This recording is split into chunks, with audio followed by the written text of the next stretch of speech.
L'insécurité n'est pas à l'extérieur. Ce n'est pas une personne qui te pointe du doigt, ni une voix qui te critique. C'est une prison que tu construis toi-même dans ton esprit. Chaque brique sont les pensées que tu répètes sans questionner. Chaque mur que tu construis avec la comparaison constante, avec la peur du jugement et avec le besoin d'approbation. Et le plus cruel est que cette prison n'a pas de verrou. C'est toi qui décides de rester enfermé ou de sortir une fois pour toutes. Les stoïciens l'ont compris avec une brutalité claire. Marc Aurèle a écrit que la vie de l'homme est faite de ce qu'il pense. Et cela signifie que si ton esprit est dominé par des doutes et des peurs, toute ta vie se sentira dominée par l'insécurité. La véritable bataille ne se déroule pas devant les autres, elle se déroule en toi, dans ce dialogue silencieux qui dicte si tu avances avec assurance ou si tu recules par peur. Je te parlerai crûment, car l'insécurité ne se brise pas avec des caresses, elle se brise avec clarté et action.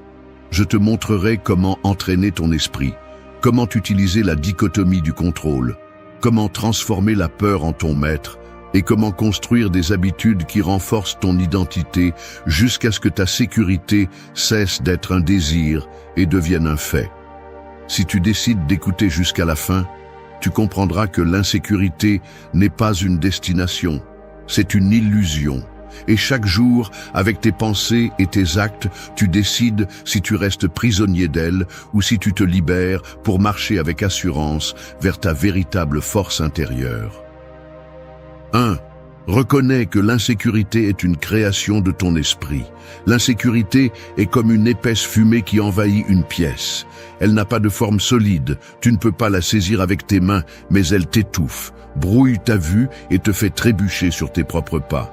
Cette fumée n'apparaît pas parce que le monde l'a mise là. Elle surgit en toi. Elle s'étend à chaque pensée de doute, à chaque comparaison inutile et à chaque fois que tu te préoccupes plus de ce que les autres pensent que de ce que tu es vraiment.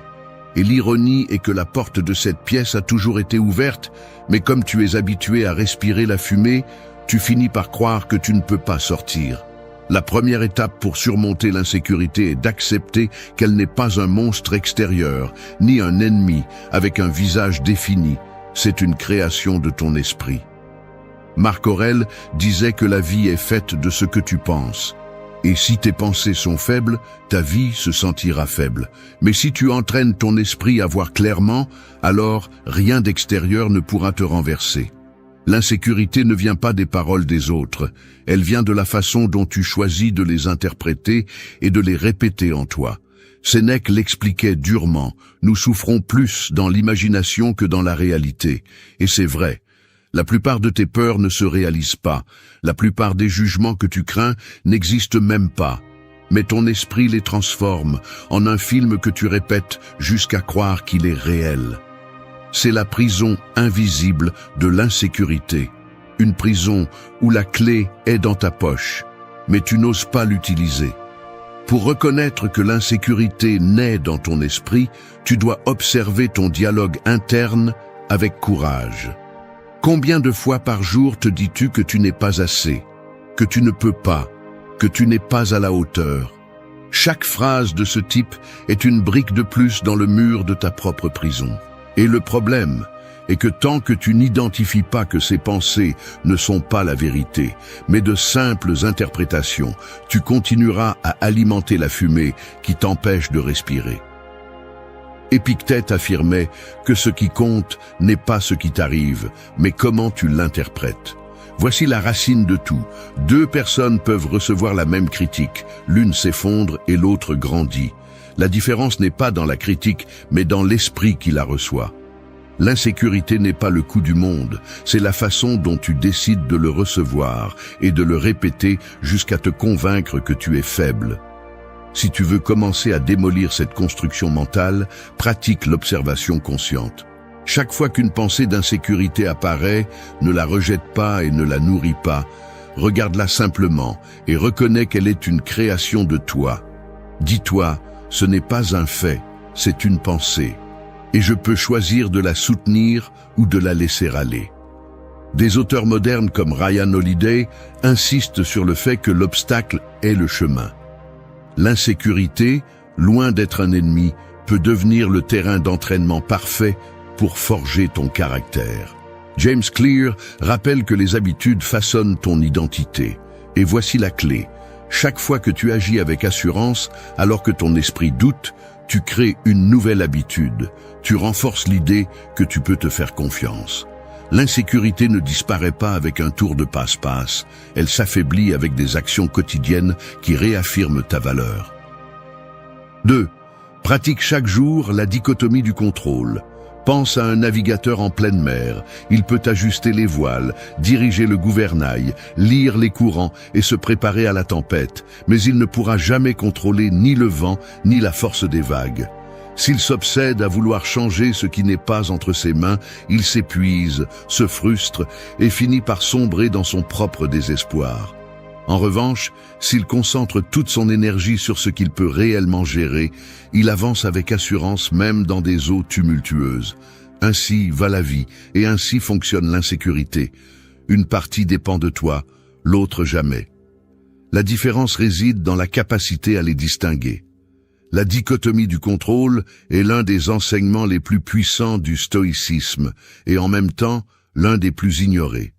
Épictète l'a exprimé clairement. Il y a des choses qui dépendent de nous et d'autres qui n'en dépendent pas.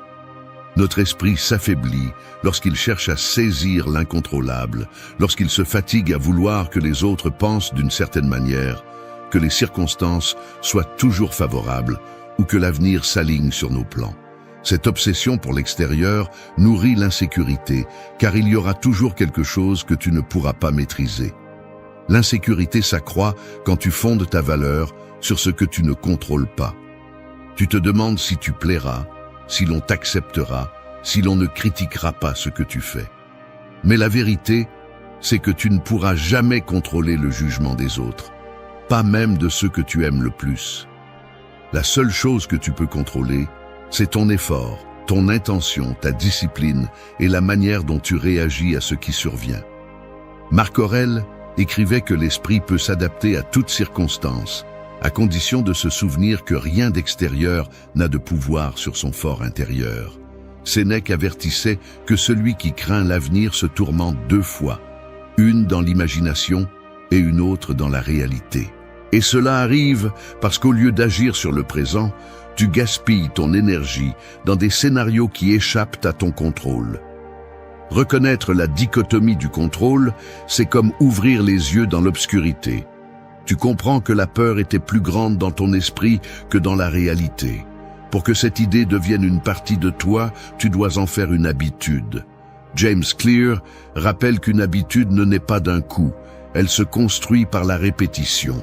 Exerce-toi chaque jour. Écris 3 choses qui dépendent de toi et 3 qui n'en dépendent pas. Par exemple, il dépend de toi d'étudier, de te préparer, d'agir avec intégrité. Il ne dépend pas de toi que les autres le reconnaissent, que le résultat soit immédiat ou que tout le monde approuve ton chemin. En répétant cette pratique, ton esprit se renforce et ton insécurité diminue, car tu ne portes plus le poids de l'impossible. La dichotomie du contrôle est l'outil qui distingue l'esclave de l'homme libre. L'insécure vit enchaîné à ce qu'il ne peut maîtriser. Le fort se consacre à ce qu'il peut transformer. Chaque jour, tu as ce choix. Tu peux te perdre dans la tempête en mer ou devenir le navigateur qui ajuste ses voiles sans craindre le vent. Et ce simple acte de distinguer ce qui dépend de toi de ce qui n'en dépend pas est la porte vers une sécurité intérieure que rien ni personne ne peut arracher. 3. Transforme la peur en un maître. La peur est comme un gardien qui se place à l'entrée de chaque porte importante de ta vie. Il ne crie pas, il ne pousse pas, il est simplement là, immobile, attendant. Et c'est toi qui décides si tu recules et cherches un chemin plus facile, ou si tu l'affrontes et découvres ce qui se cache derrière. La plupart fuient, croyant que le gardien est un ennemi, alors qu'en réalité, sa seule fonction est de te montrer où se trouve la frontière de ta croissance. Le stoïcisme ne demande pas que tu ignores la peur, il demande que tu la regardes en face. Épictète enseignait que ce ne sont pas les choses en elles-mêmes qui nous perturbent, mais les opinions que nous avons d'elles. Il en va de même pour la peur. Ce n'est pas l'événement qui te paralyse, c'est l'histoire que ton esprit crée autour de lui. Cette histoire est celle que tu dois apprendre à réécrire, transformant la peur en un signal de ce qui compte, plutôt qu'en une barrière qui te condamne à rester au même endroit. Marc Aurèle disait que ce qui se met en travers du chemin devient le chemin. Si quelque chose te fait peur, c'est probablement parce qu'il a la capacité de te faire grandir. La peur n'apparaît pas dans les zones de confort, elle apparaît à la limite de tes limites. Chaque fois que tu choisis de l'affronter, tu ne surmontes pas seulement la situation, tu entraînes aussi ton caractère à ne pas s'effondrer à la première difficulté. Sénèque, avec son brutale honnêteté, affirmait que nous avons souvent plus peur que nécessaire. Et il avait raison. Combien d'opportunités as-tu laissé passer en imaginant des scénarios pires que ceux qui se sont réellement produits? La peur anticipe des tempêtes qui arrivent rarement. Mais si tu restes à attendre, tu perds le bateau qui était déjà prêt à partir. La clé est de transformer la relation que tu as avec la peur. Au lieu de la voir comme un obstacle, considère-la comme un maître qui vient tester ta volonté. Ryan Holiday rappelle que l'inconfort est la matière première de la croissance. James Clear souligne que les habitudes qui nous renforcent le plus sont souvent celles qui génèrent le plus de résistance au début. Cette résistance est de la peur déguisée. Si tu la prends comme un signe que tu es sur la bonne voie, tu apprendras à l'utiliser comme guide. En pratique, commence par t'exposer peu à peu à ce qui t'intimide. Il ne s'agit pas de te lancer immédiatement dans la situation la plus grande, mais d'entraîner ton esprit à tolérer l'inconfort. Cette exposition consciente est comme une salle de sport mental. Chaque fois que tu affrontes une petite peur, tu renforces la confiance pour affronter les grandes. Robin Sharma le dit clairement, le courage n'est pas l'absence de peur, c'est agir malgré elle. Transformer la peur en maître signifie accepter qu'elle sera toujours présente, parce qu'il y aura toujours quelque chose à perdre, quelque chose à risquer ou quelque chose à défier. Mais au lieu de laisser la peur te dominer, tu peux choisir de l'écouter comme une voix qui indique la prochaine étape vers ta croissance. La peur sera le gardien à chaque porte, mais elle sera aussi la preuve que derrière cette porte, il y a quelque chose de précieux qui t'attend et tu le sais. 4. Entraîne ton esprit avec une exposition consciente. L'esprit ressemble à un muscle que tu n'entraînes jamais. Si tu soulèves toujours le même poids et que tu ne montes jamais la résistance, ce muscle reste faible, incapable de répondre lorsque la vie exige plus de toi. Il en va de même pour l'esprit. Si tu évites tout ce qui est inconfortable, tout ce qui te dérange même un peu, ce que tu fais, c'est entraîner ton insécurité plutôt que ta force. Le résultat est évident. Toute critique te brise, tout échec te paralyse, tout regard te dérange. Le stoïcisme enseigne que la seule façon de devenir fort est de faire face consciemment à ce que tu crains. Épictète le résumait en une idée claire. Ce que tu supportes avec patience devient plus léger. Cela ne signifie pas te jeter dans le désespoir ou vivre à la recherche de la douleur. Cela signifie t'exposer à de petites doses d'inconfort, jusqu'à ce que ton esprit comprenne qu'il n'y a rien à craindre. Tout comme un soldat qui s'entraîne dans l'arène avant d'entrer en guerre, tu entraînes ton caractère avant que la vie réelle ne te mette à l'épreuve. Marc Aurèle, dans ses méditations, répétait qu'on ne peut échapper à ce qui est naturel. La douleur, le rejet, la critique, l'incertitude font partie de la vie. Si tu les fuis, tu deviens un prisonnier de ta propre peur. Mais si tu décides de les affronter, même dans de petites pratiques quotidiennes, tu découvres que ton esprit se durcit sans perdre sa sensibilité. Sénèque l'appelait premeditatio malorum, anticiper ce qui peut arriver, non pas pour souffrir à l'avance, mais pour réduire l'impact quand cela se produit. C'est l'essence de l'exposition consciente, te préparer aujourd'hui pour ce qui pourrait te renverser demain. En pratique, cela signifie te mettre à l'épreuve dans des scénarios contrôlés. Parler en public, même si ta voix tremble. Exprimer ton opinion, même si tout le monde n'est pas d'accord. Faire quelque chose de nouveau, même si l'erreur est presque certaine. Chacune de ces actions est comme soulever un poids supplémentaire dans la salle de sport mentale. James Clear explique que l'identité se renforce par la répétition. Chaque fois que tu t'exposes, même si c'est un petit pas, tu envoies un message à ton esprit. Je suis capable, je peux le supporter, je ne vais pas me briser. Entraîner ton esprit avec une exposition consciente est un acte de courage quotidien. N'attends pas que la vie te pousse avec violence, pousse-toi toi-même avant. L'insécurité perd de sa puissance lorsque tu t'habitues à regarder en face ce que tu évitais auparavant.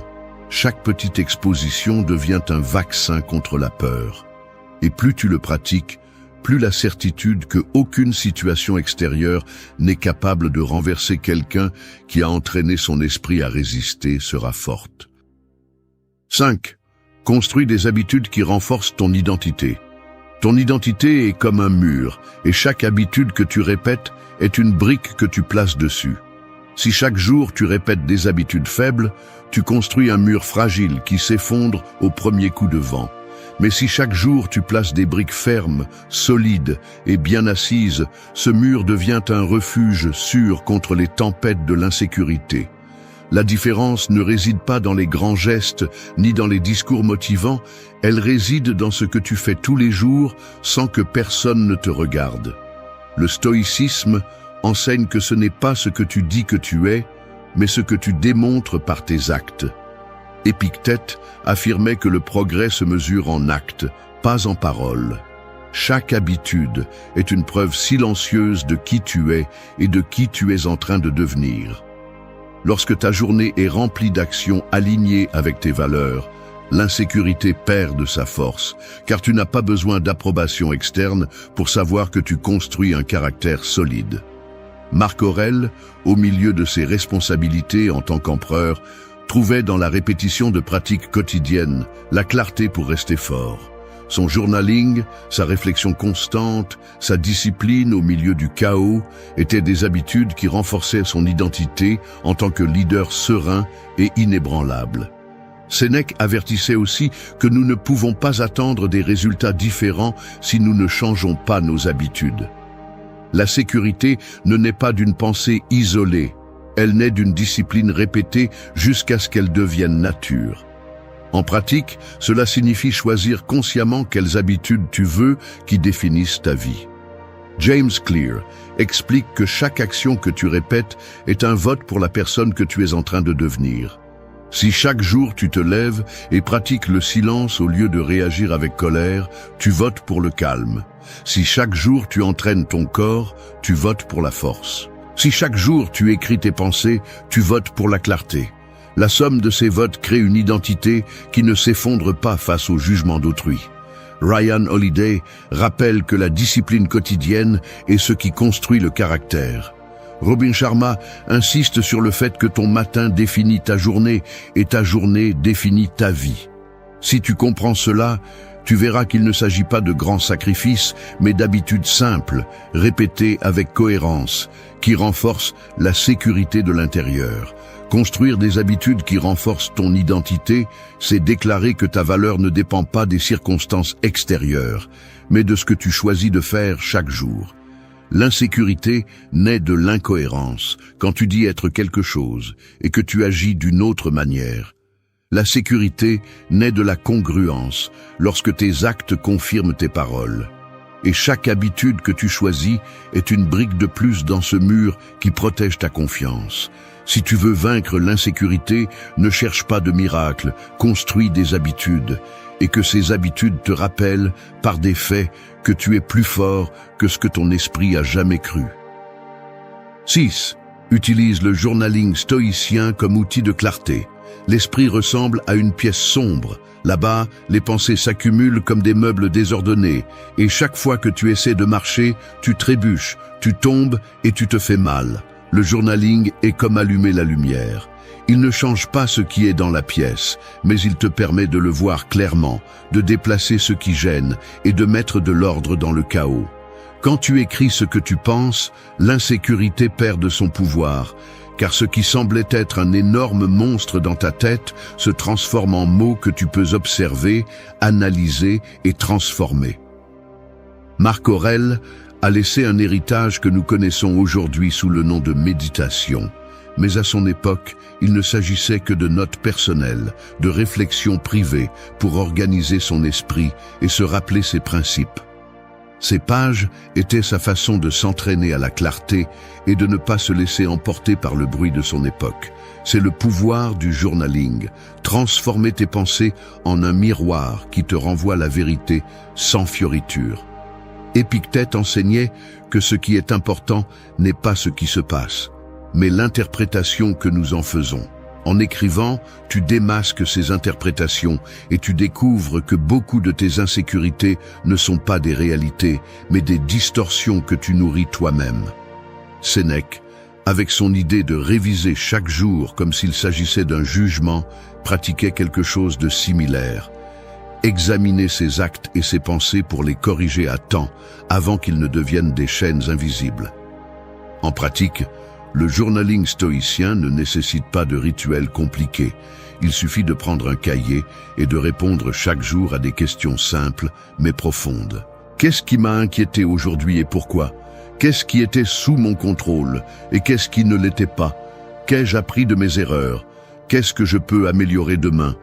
Ces questions agissent comme un scalpel, coupant le brouillard mental et révélant l'essentiel.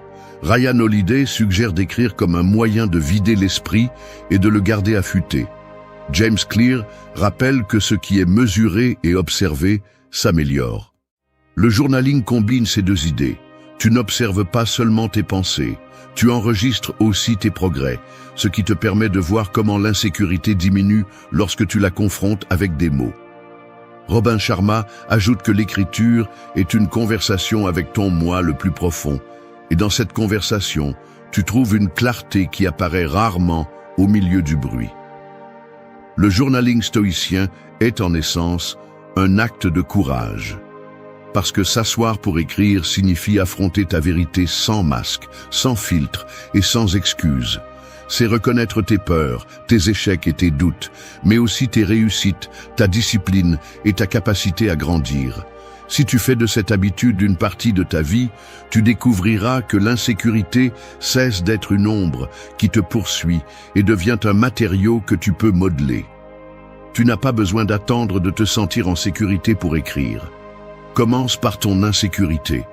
Vide-la sur le papier et observe comment elle devient gérable.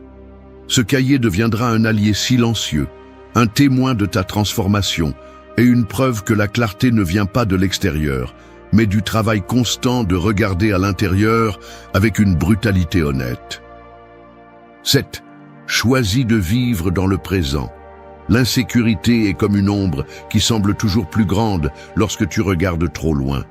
Si tu te concentres sur le passé, l'ombre te rappelle chaque erreur et te lie avec des chaînes de regrets. Si tu te projettes dans le futur, elle s'étire encore plus, te montrant des peurs qui ne se sont même pas encore produites. Ce n'est que dans le présent que l'ombre se réduit à ta taille réelle. C'est la clé. Tant que ton esprit vit dans des temps qui n'existent pas, ta sécurité sera fragile. Les stoïciens comprenaient que la seule vie que nous possédons est celle qui se déroule maintenant. Marc Aurèle disait que ce n'est pas la mort que nous devons craindre, mais de ne jamais commencer à vivre. Et vivre, dans son enseignement, n'était rien d'autre que de se concentrer sur ce qui est devant nous, sur le moment que nous avons entre les mains. L'insécurité naît lorsque tu perds cette attention, lorsque ton énergie est gaspillée dans des batailles passées ou à anticiper des jugements qui ne viendront peut-être jamais. Sénèque avertissait que les gens se plaignent de la brièveté de la vie, mais la gaspillent sur ce qu'ils ne contrôlent pas. C'est la racine de l'insécurité. Vivre dans des scénarios imaginaires au lieu d'agir ici et maintenant. Le présent n'a pas besoin de déguisement, il n'a pas besoin d'approbation, il ne demande que de l'action consciente. Épictète insistait sur le fait que la liberté commence lorsque nous cessons de nous attacher à ce qui échappe à nos mains. Le passé ne peut plus être modifié, le futur n'existe pas encore. La seule décision réelle a lieu aujourd'hui, à cet instant, Et si tu te concentres à le vivre avec intégrité, l'insécurité s'affaiblit, car tu ne nourris plus le monstre de la comparaison, ni le fantôme de la peur. En pratique, vivre dans le présent signifie entraîner ton attention. Tu peux le faire avec des actes simples. Te concentrer vraiment sur une conversation au lieu de penser à comment tu es perçu, profiter d'un repas sans regarder ton téléphone, terminer une tâche avec toute ton énergie sans être obsédé par le résultat. Chacun de ces moments est un rappel que ton pouvoir est dans le maintenant. Ryan Holiday écrit que la vie est détruite lorsque nous permettons à l'esprit de divaguer sans contrôle. James Clear montre comment de petites habitudes quotidiennes, appliquées avec présence, changent l'identité d'une personne plus que tout plan futur. Robin Sharma enseigne que la maîtrise personnelle se construit dans ces minutes où tu choisis d'être complètement présent, car ce sont les seules qui t'appartiennent vraiment. Vivre dans le présent ne signifie pas ignorer ce qui a été ou cesser de planifier ce qui vient, cela signifie ne pas rester coincé en eux. Ta sécurité ne se construit pas sur des souvenirs ni sur des suppositions, elle se construit sur des actes concrets. Si tu choisis ce moment comme le terrain pour démontrer ta force, il n'y aura plus d'ombre qui puisse grandir plus que toi. Et chaque jour où tu pratiques ce choix, l'insécurité s'éteindra comme un écho qui n'a plus personne à tourmenter. 8. Remplace la comparaison par l'amélioration personnelle. La comparaison est comme une cage de miroir. Tu regardes d'un côté et tu vois quelqu'un qui semble plus réussi. Tu regardes de l'autre et tu trouves quelqu'un qui semble plus heureux. Tu regardes derrière et quelqu'un semble plus fort. Tu regardes devant et quelqu'un semble plus intelligent. Plus tu te regardes dans ces reflets étrangers, plus tu te sens petit. Le piège est que aucun de ces miroirs ne montre ta réalité. Ils ne projettent qu'une illusion qui déforme ta valeur. Le stoïcisme enseigne que le seul vrai juge de ta vie, c'est toi-même. Marc Aurèle a écrit que l'envie naît de l'oubli, que chaque personne suit son propre chemin. Quand tu vis en regardant constamment ce que font les autres, tu perds de vue ton chemin et ton énergie est gaspillée sur un terrain que tu ne pourras jamais contrôler. Tu n'es pas le maître des victoires des autres, mais tu peux être le maître de ton progrès quotidien. Sénèque l'expliquait clairement, celui qui vit pour l'opinion des autres n'est jamais libre. La comparaison constante est justement cela, un esclavage déguisé en motivation. Tu crois qu'en te mesurant aux autres, tu trouveras des forces, mais en réalité, tu ne fais qu'alimenter l'insécurité. Chaque réussite extérieure devient un rappel de ton supposé manque, alors que la vérité est que ta seule mesure valable est combien tu as progressé par rapport à hier. Épictète soulignait que nous devons nous mesurer à nous-mêmes et non au monde. C'est cette attitude qui transforme la comparaison en amélioration personnelle. Il ne s'agit pas d'ignorer les succès des autres, mais de les utiliser comme inspiration sans les transformer en chaîne. La question ne devrait jamais être si tu es meilleur que quelqu'un d'autre, mais si tu es meilleur que ta version d'hier. En pratique, cela signifie tenir un registre de ton propre progrès. James Clear enseigne que ce qui est mesuré s'améliore. Si tu mesures tes pas sur ton propre chemin, la comparaison externe perd de sa force. Ryan Holiday insiste sur le fait que la grandeur se construit en silence, dans la discipline de te surpasser toi-même sans chercher de trophées immédiats. Robin Sharma rappelle que le véritable leadership commence par la maîtrise personnelle. Toutes ces idées convergent vers la même chose. Le seul rival qui compte, c'est toi. Chaque fois que tu tombes dans la tentation de te comparer, pose-toi cette question. Qu'est-ce que je peux améliorer aujourd'hui pour être plus fort qu'hier? Peut-être lire une page de plus, s'entraîner 5 minutes de plus, parler plus clairement, ou simplement garder son calme dans une situation qui te déstabilisait auparavant. Ces petites victoires personnelles s'accumulent et forment une confiance qu'aucun miroir ne peut enlever. Remplacer la comparaison par l'amélioration personnelle, c'est briser la cage de miroir et décider de marcher en regardant devant soi. Lorsque ton énergie est dirigée vers ta propre croissance, tu arrêtes de te sentir inférieur à cause des réussites des autres et tu commences à gagner confiance en ce que tu construis. Et là, l'insécurité se transforme en poussière, parce que tu n'as plus besoin de te mesurer à quelqu'un d'autre pour savoir qui tu es. Comprends-le. 9. Fais de la congruence ton plus grand bouclier. L'incohérence est comme marcher avec une armure faite de papier. De l'extérieur, il semble que tu es protégé, mais au premier frottement, elle se déchire et laisse tout à découvert. Ainsi vit celui qui dit une chose et en fait une autre, qui prétend être sûr de lui, alors qu'il est rongé par le doute à l'intérieur. L'insécurité se nourrit de cette incohérence, car ton esprit sait quand tu n'es pas fidèle à ce que tu prétends croire. En revanche, lorsque tes actes et tes paroles sont alignés, une véritable armure se forme, une qui ne dépend pas de l'approbation externe, mais de la force interne de ta cohérence. Le stoïcisme insistait sur le fait que le caractère se mesure en action. Marc Aurèle répétait que ce qui définit un homme ne sont pas ses discours, mais comment il vit son quotidien. Épictète avertissait qu'il ne suffit pas de parler de philosophie, il faut la vivre.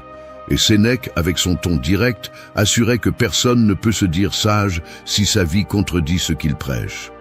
Toutes ces voies convergent vers une vérité. La congruence est la racine de la sécurité. L'incohérence épuise parce qu'elle crée un conflit interne. Tu dis que tu es discipliné, mais tu repousses chaque tâche. Tu affirmes que l'opinion des autres ne t'importe pas, mais tu ajustes ta vie pour plaire aux autres. Tu te promets du courage, mais tu es paralysé par des excuses. Ce désajustement ne passe pas inaperçu pour ton esprit. C'est un rappel constant que tu ne peux pas te faire confiance, et c'est pourquoi l'insécurité apparaît. Au contraire, chaque fois que tu agis en cohérence avec tes principes, tu renforces ton identité. Peu importe si le monde applaudit ou critique, ta sécurité n'en dépend pas, car tu sais que tu es fidèle à ton essence. Ryan Holiday explique que l'intégrité n'a pas besoin de témoins, car elle se soutient seule. James Clear ajoute que chaque habitude congruente est une preuve tangible de qui tu es. Et Robin Sharma rappelle que la grandeur se construit dans la congruence entre ce que tu penses, dis et fais. Pratiquer la congruence ne signifie pas la perfection, cela signifie l'engagement. Cela signifie que si tu valorises l'honnêteté, tu la pratiques même dans les petits détails. Que si tu dis que tu cherches la discipline, tu ne trahis pas ta parole avec des excuses quotidiennes. Que si tu aspires à être fort, tes actes ne contredisent pas cette aspiration. Chaque geste, chaque décision est une opportunité pour confirmer ton identité ou pour l'affaiblir. La congruence est un bouclier parce qu'elle te libère du jugement externe. Tu n'as plus besoin de prouver quoi que ce soit, car ta vie parle pour toi. L'insécurité s'estompe lorsqu'il n'y a pas de contradiction qui puisse te trahir. Si ton intérieur et ton extérieur sont alignés, il n'y a pas d'attaque qui puisse traverser cette armure. La question est claire. Veux-tu continuer à porter un déguisement qui se brise au premier coup, ou préfères-tu forger un bouclier qui t'accompagne dans chaque bataille de la vie? 10. Répète avec des actes la vérité de ta valeur. Les mots sont comme des empreintes dans le sable, effacées par le premier vent. Les actes, en revanche, sont comme des pierres taillées dans la montagne. Ils restent même si le temps passe. L'insécurité profite lorsque ta vie est pleine de mots qui ne tiennent pas, de promesses qui ne sont jamais tenues et d'intentions qui restent en suspens. Ce n'est que lorsque tu répètes avec des actes la vérité de ta valeur que ton esprit commence à croire ce que tu dis, et l'insécurité perd du terrain. Les stoïciens ont été clairs. Peu importe combien tu parles de vertu si tu ne la pratiques pas. Épictète avertissait qu'un homme ne se mesure pas par ce qu'il déclare, mais par ce qu'il fait sous pression. Marc Aurèle, au milieu de la guerre et du chaos, écrivait que chaque jour devait être un test de cohérence, non pas pour les autres, mais pour lui-même. Sénèque ajoutait que la vie courte devient suffisante lorsqu'elle est vécue avec des actions fermes et non avec des discours vides. Tous étaient d'accord sur une chose. La valeur se démontre dans la pratique quotidienne. L'insécurité grandit lorsque ton esprit détecte la distance entre ce que tu penses et ce que tu fais. Tu dis que tu es capable, mais tu recules face aux défis. Tu te dis discipliné, mais tu cèdes au confort. Ta bouche Affirme ce que tes actes nient, et cette contradiction est nourriture pour le doute. C'est pourquoi répéter avec des actes la vérité de ta valeur est un entraînement contre l'insécurité, car tu transformes ta parole en fait que ton esprit ne peut plus remettre en question. James Clear l'explique à partir de la science des habitudes. Chaque action que tu répètes est un vote pour ton identité. Il ne suffit pas de le penser ni de le désirer. Il faut le prouver. Ryan Holiday insiste sur le fait que les stoïciens ne cherchaient pas à être admirés, ils cherchaient à vivre selon leurs principes, et c'est dans cette répétition silencieuse que résidait leur véritable force.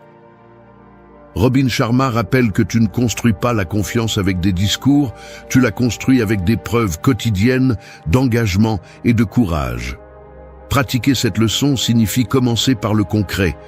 Si tu dis que tu valorises ta force, répète-le avec des actes en te levant chaque jour pour entraîner ton corps et ton esprit.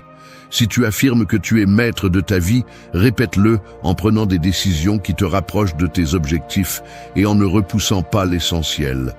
Si tu proclames que tu es intègre, répète-le avec chaque geste d'honnêteté, même lorsque personne ne te regarde. Cette répétition constante transforme ton identité en roche, une roche impossible à déplacer par les jugements des autres. L'insécurité est du bruit, et le bruit est silencieux avec des faits. Tu n'as pas besoin de convaincre le monde de ta valeur, tu as besoin de la prouver à toi-même avec des actes répétés jusqu'à ce qu'ils deviennent une partie de ta nature. C'est la différence entre celui qui vit piégé dans le doute et celui qui marche en toute sécurité. L'un parle de ce qu'il veut être, l'autre le confirme à chaque pas. Et lorsque tes actes crient plus fort que tes peurs, il ne reste plus de place pour l'insécurité, car tu as déjà écrit ta vérité dans la pierre de ta propre vie. La bataille la plus difficile que tu vas affronter n'est pas à l'extérieur, elle est en toi. Pas contre des ennemis visibles, mais contre tes peurs, ta paresse, tes doutes et ces excuses qui semblent si convaincantes lorsque tu veux abandonner. C'est la guerre qui décide de ton destin, te vaincre toi-même ou devenir ton propre bourreau. Chaque jour, tu entres sur ce champ de bataille. Quand tu repousses ce qui est important, quand tu cèdes au confort, quand tu permets que l'opinion des autres pèse plus que ta propre voix, tu perds du terrain. Il n'est pas nécessaire que quelqu'un te renverse, il suffit que tu te sabotes toi-même. Et tu le sais, c'est la vérité inconfortable que la plupart évitent. Le plus grand ennemi n'est pas à l'extérieur, il vit dans ton esprit. Ici, nous ne parlons pas de motivation bon marché, ni de phrases pour te rassurer. Ici, il s'agit de regarder la réalité en face. Si tu ne maîtrises pas ton esprit, il te domine, et il le fait sans pitié, avec des pensées qui te limitent, des émotions qui t'enchaînent et des habitudes qui te mènent directement à l'échec. Ce que tu entendras ne sont pas des embellissements, ce sont des armes pour que tu apprennes à te donner la priorité, à définir un but, à faire taire le bruit et à te discipliner même lorsque tu ne le souhaites pas. Parce que personne ne va combattre cette guerre pour toi. Si tu ne la mènes pas, tu perds tout, ta liberté, ton progrès, ta vie. Reste jusqu'à la fin, car ce n'est pas une vidéo ordinaire. C'est un manuel de combat pour que tu cesses d'être l'otage de tes peurs et que tu commences à conquérir la seule bataille qui compte, celle que tu as contre toi-même. Fais de toi-même ta priorité absolue. Un bateau qui tente de naviguer en suivant tous les courants finit à la dérive, sans direction ni destination. Il en va de même pour celui qui vit en priorisant ce que les autres veulent, ce qu'ils attendent de lui ou ce que dictent les modes passagères. Il perd son cap, devient un esclave des attentes externes, incapable de décider par lui-même où diriger sa vie. La métaphore est claire. Si tu n'es pas le capitaine de ton propre navire, tu seras emporté par les vents étrangers jusqu'à faire naufrage dans la frustration. Faire de toi-même ta priorité absolue n'est pas de l'égoïsme. C'est de la survie. Parce que la vérité est dure. Personne ne va te sauver. Personne ne va se battre pour tes rêves comme toi. Personne ne va porter tes batailles internes ni les conséquences de tes décisions. La vie se résume à ceci. Soit tu apprends à te mettre en premier, Soit tu finiras par vivre à moitié, épuisé par le désir de plaire aux autres et vide de sens. Dans cette guerre contre toi-même, la première victoire est de comprendre que ton énergie, ton temps et ton attention sont limités. Et si tu les donnes à tous, il ne te restera rien pour construire ce qui compte vraiment. Il est courant de reporter son propre bien-être, ses objectifs et ses désirs personnels pour répondre à l'urgence des autres. C'est là que la guerre est perdue, dans ces petits moments où tu choisis de bien t'entendre avec tout le monde, sauf avec toi-même. Tu penses que c'est un noble sacrifice, mais en réalité, c'est un piège qui détruit lentement ton caractère et ton estime de soi. Si tu n'es pas capable de prendre soin de toi, comment vas-tu soutenir les autres? Si tu n'as pas de clarté sur ton chemin, quelle direction peux-tu offrir? Le stoïcisme le disait clairement. Celui qui se maîtrise lui-même maîtrise le monde. Et cette maîtrise commence par te faire ta priorité. Il ne s'agit pas de mépriser les autres, il s'agit de reconnaître que sans une base solide, il n'y a rien à offrir. Quand tu te mets en premier, tu arrêtes de chercher la validation, tu arrêtes de dépenser de l'énergie à prouver et tu commences à construire. La résistance viendra parce que ton esprit et la société te diront que tu es égoïste, que tu devrais penser plus aux autres, que c'est mieux de se sacrifier. Mais il faut le voir avec froideur. Ce qu'ils appellent égoïsme est souvent simplement de la dignité. Poser des limites, prendre soin de ton temps, dire non, te retirer du bruit, choisir ton but sur les attentes des autres. C'est là que naît la véritable liberté, car tu ne vis plus avec l'anxiété de plaire, ni avec la peur de décevoir. Faire de toi-même ta priorité absolue signifie organiser ta vie de l'intérieur. Te lever avec la certitude que ton énergie sera investie dans ce qui te construit, pas dans ce qui t'épuise. Cela signifie arrêter de courir après l'approbation, arrêter de mendier de l'attention et te concentrer sur ce qui te renforce. Quand tu comprends cela, chaque action, chaque décision et chaque renoncement deviennent un acte de respect de soi. Et il y a une conséquence inévitable. Quand tu te choisis, le monde le remarque. Ta présence devient plus forte, tes mots ont plus de poids, ton regard plus de clarté. Tu n'es plus quelqu'un qui demande la permission d'exister, tu es quelqu'un qui trace un chemin.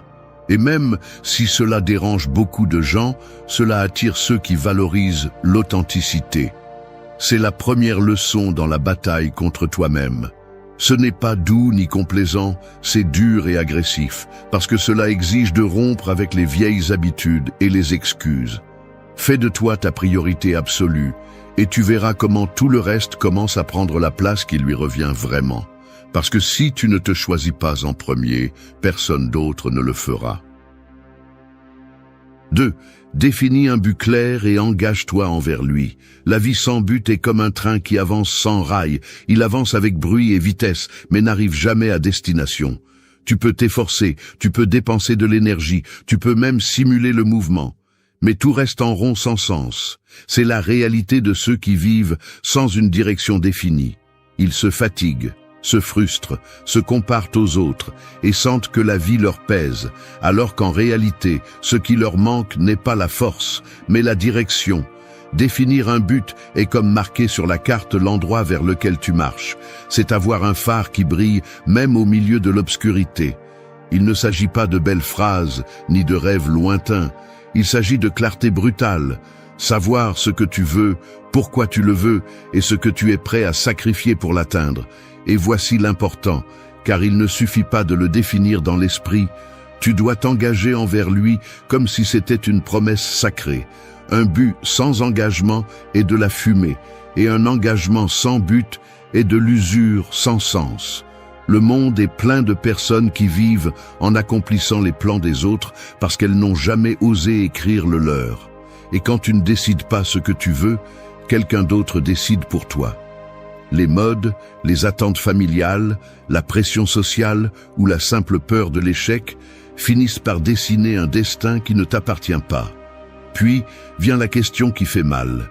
À quel moment as-tu laissé ta vie devenir une copie ? C'est la conséquence de ne pas prendre la responsabilité de définir un but. Un but clair ne garantit pas le confort, au contraire, il exige de la discipline, il exige de couper les distractions, il exige de laisser de côté le superficiel. C'est dire non à l'immédiat pour dire oui à l'important. C'est ici que se montre le vrai caractère d'un individu, car tout le monde peut se laisser emporter par la facilité, mais seuls ceux qui ont un but ferme restent debout lorsque le chemin devient rude. Le stoïcisme le savait. Tu ne contrôles pas le monde extérieur, mais tu contrôles ta capacité à décider avec quelle intention tu vis chaque jour. T'engager envers un but signifie déclarer la guerre à l'indécision. Cela signifie que même si l'enthousiasme s'épuise, tu continues. Même si les doutes crient, tu avances. Même si personne ne te soutient, tu persistes. C'est te lever les jours où tout en toi veut t'abandonner, parce que tu as compris que ta parole envers toi-même vaut plus que n'importe quelle circonstance. L'engagement est la ligne qui sépare celui qui parle de celui qui agit, celui qui rêve de celui qui réussit. L'erreur commune est de croire que le but doit être gigantesque, quelque chose qui impressionne tout le monde. En réalité, il suffit qu'il soit authentique et clair. Il peut s'agir d'améliorer ta discipline quotidienne, de lancer un projet, de prendre soin de ton corps, de construire une vie cohérente avec tes valeurs. L'essentiel n'est pas que le monde l'applaudisse, mais que tu saches où tu vas. Quand tu as ce but et que tu t'engages envers lui, tout change. Tu ne perds plus de temps à te comparer, tu ne doutes plus autant de toi, tu ne cèdes plus à chaque impulsion. Tu sais où tu vas, et cette certitude te donne du pouvoir. Même dans l'échec, tu trouves un sens, parce que tu comprends que chaque faux pas fait partie du même chemin. Ce n'est pas un détour.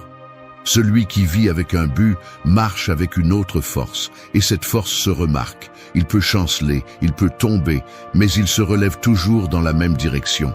Cette constance le rend inarrêtable, car il ne dépend pas de motivation passagère, mais d'une décision prise. Alors définis ton but, engage-toi envers lui et ne le lâche pas, car sans cette clarté, tu es juste un spectateur de ta vie, mais avec elle, tu deviens l'architecte de ton propre destin. 3. Apprends à disparaître du bruit. L'esprit est comme un verre d'eau transparent, mais il suffit de le secouer et de le remplir de terre pour qu'il perde toute clarté. C'est ce qui se passe lorsque tu vis entouré de bruit, d'opinions, de critiques, de distractions constantes, qui t'empêchent de voir clairement ce qui compte vraiment. Le bruit ne vient pas toujours de l'extérieur, il naît aussi en toi, dans cette voix qui répète des doutes, dans cette anxiété qui t'exige d'être partout, connecté à tout et attentif à tous, sauf à toi-même. Disparaître du bruit ne signifie pas fuir le monde, cela signifie choisir fermement quelle voix tu laisses entrer dans ta vie. Aujourd'hui, la société récompense l'exposition, l'excès de parole, le besoin constant de se montrer. Mais ce que personne ne te dit, c'est que plus tu te laisses entraîner par ce cycle de distraction, moins tu entends ta propre voix. Et là, tu perds la bataille, car l'esprit qui ne se repose jamais dans le silence finit par s'épuiser, devient faible et manipulable. Tu as besoin d'apprendre à te retirer, à disparaître quand c'est nécessaire, à créer un espace où seul l'essentiel existe. Les grandes avancées naissent dans le silence, pas dans le tumulte. La clarté surgit lorsque tu es capable de t'éloigner du chaos et de regarder calmement ce qui compte vraiment. C'est la différence entre celui qui réagit à tout et celui qui prend des décisions fermement. Le premier est piégé, le second est maître de sa route. Mais disparaître du bruit demande du courage, car cela implique de décevoir ceux qui s'attendent à ce que tu sois toujours disponible. Cela implique d'éteindre l'écran, de fermer la porte, de dire non à des réunions inutiles, de rejeter des conversations vides. La plupart des gens ne supportent pas d'être seuls avec eux-mêmes parce que c'est là que surgissent les pensées qu'ils tentent tant d'éviter. Et c'est précisément là le point. Si tu n'apprends pas à être avec toi-même en silence, tu ne te maîtriseras jamais. Le silence n'est pas vide, c'est du pouvoir. Dans le silence, tu peux analyser tes actions, comprendre tes erreurs, reconnaître tes progrès et te reconnecter à ton but. C'est dans ces moments que ton esprit se renforce, car tu cesses de dépendre du bruit externe pour sentir que tu avances. Alors que d'autres cherchent une validation constante, tu trouves ta direction dans ta propre réflexion. Le stoïcisme enseignait que le sage ne se laisse pas entraîner par la foule, mais qu'il marche d'un pas ferme même s'il le fait seul. Disparaître du bruit, c'est choisir la qualité sur la quantité, c'est se concentrer sur ce qui construit au lieu de se perdre dans ce qui distrait. Et c'est aussi une forme de respect envers toi-même, parce que tu valorises ton énergie et ton temps comme des ressources que tu ne peux pas gaspiller. Apprendre à disparaître du bruit est en réalité un acte de rébellion. C'est rejeter le mandat moderne d'être disponible 24 heures sur 24, c'est refuser d'être esclave de la superficialité. Et chaque fois que tu choisis le silence sur la distraction, ton esprit gagne en force. Parce que la véritable clarté ne vient pas d'écouter plus de voix, mais d'apprendre à écouter la tienne. 4. Travaille en silence et laisse tes résultats parler. Le tonnerre fait beaucoup de bruit, mais c'est l'éclair qui frappe vraiment fort. C'est ainsi que fonctionne la vie. La plupart préfèrent faire du bruit avec des mots, des promesses et des apparences. Mais à la fin, ce qui compte vraiment, ce sont les résultats. Le bruit impressionne pour un instant, les faits restent pour toujours. Travailler en silence est une stratégie que très peu maîtrisent, car elle exige de la patience, de l'humilité et de la discipline. Dans un monde où tout le monde cherche une reconnaissance immédiate, se démarquer sans l'annoncer semble étrange, mais c'est précisément ce qui te donne un avantage. Celui qui se concentre sur la parole dépense son énergie à convaincre. Celui qui se concentre sur l'action garde toute sa force pour exécuter. Et dans la bataille contre toi-même, chaque action accomplie en silence est une victoire bien plus grande que n'importe quel applaudissement éphémère.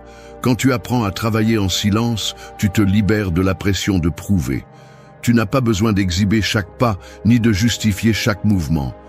Tu te concentres sur l'essentiel, le processus. Et le processus, bien qu'il soit lent et difficile, produit toujours des fruits. La différence est que ces fruits arrivent de manière solide, pas comme des châteaux de fumée érigés par des apparences. Le travail silencieux est aussi un bouclier contre les critiques. Quand tu ne donnes pas d'explications inutiles, quand tu ne révèles pas chaque plan, tu désarmes ceux qui attendent seulement une erreur pour la souligner. Personne ne peut saboter ce qu'il ne connaît pas. Le silence protège, parce que pendant que les autres spéculent, tu avances. Pendant qu'ils se distraient en jugement, tu construis. Le stoïcisme valorisait cette façon d'agir.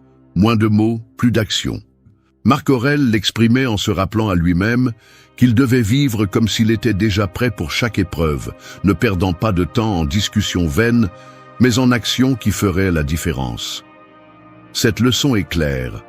La vraie grandeur n'a pas besoin de publicité.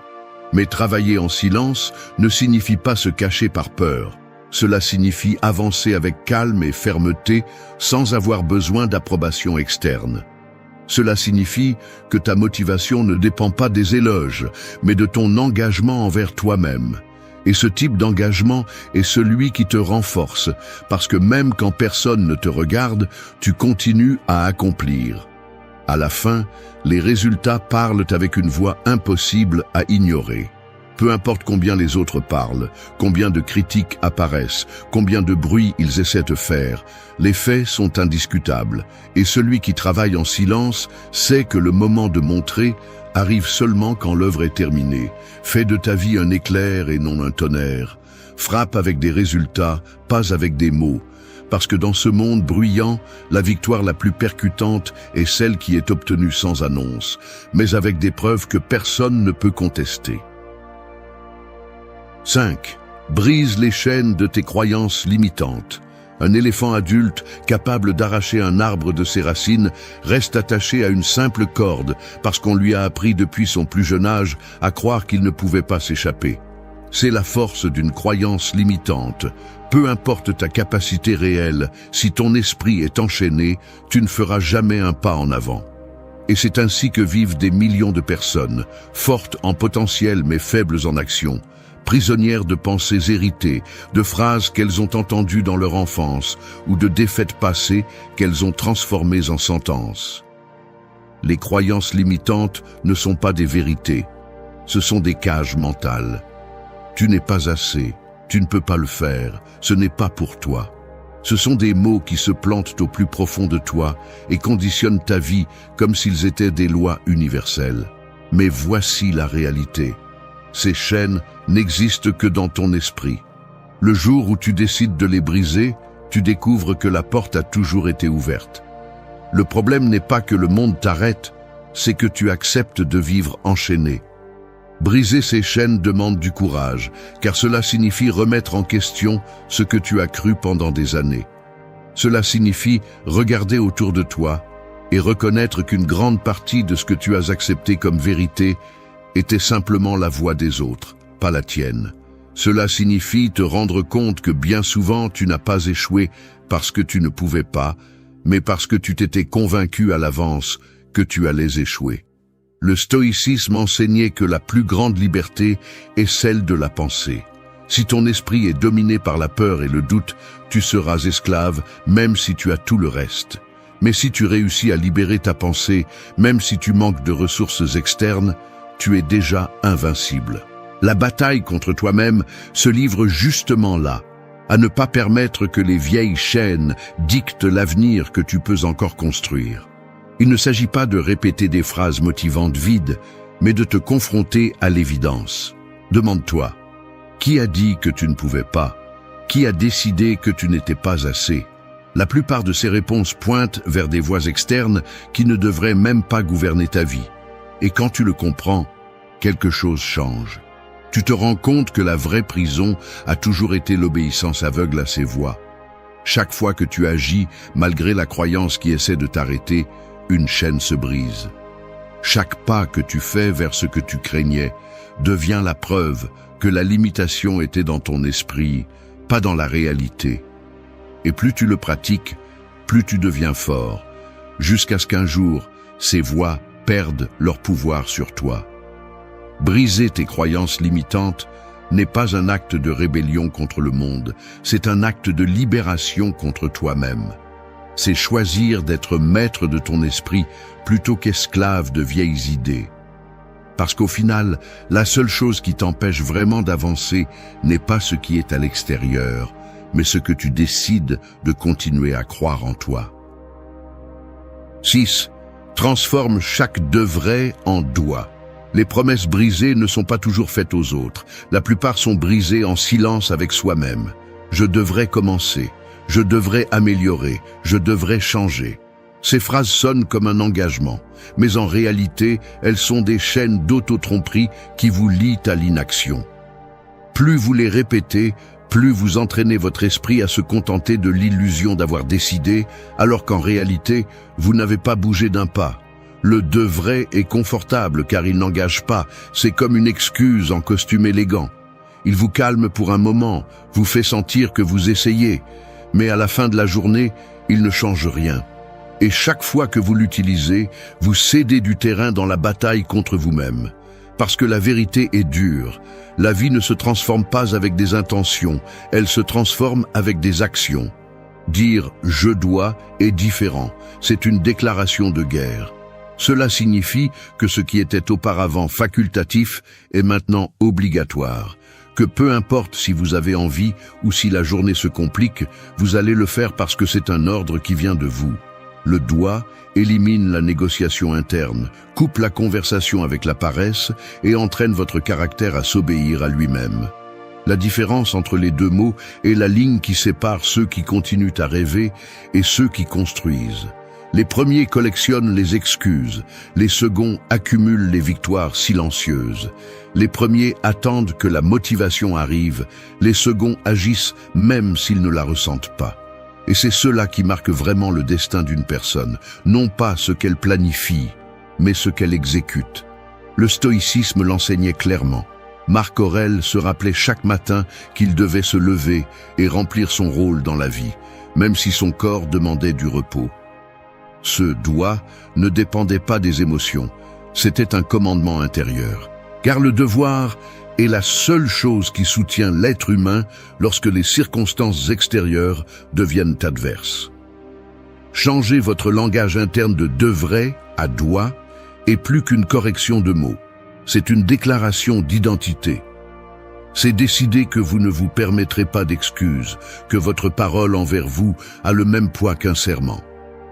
Chaque fois que vous respectez un doigt, votre confiance grandit parce que vous vous prouvez que vous êtes quelqu'un sur qui vous pouvez compter. La vie ne se mesure pas par ce que vous pensiez faire, mais par ce que vous avez réellement fait. Tant que vous vivrez dans le monde du devrait, vous resterez coincé dans des intentions mortes. Lorsque vous transformez tout en doigt, vous arrêtez d'attendre et commencez à conquérir. Et c'est la différence entre ceux qui parlent de ce qu'ils veulent être et ceux qui, sans faire de bruit, y parviennent. 7.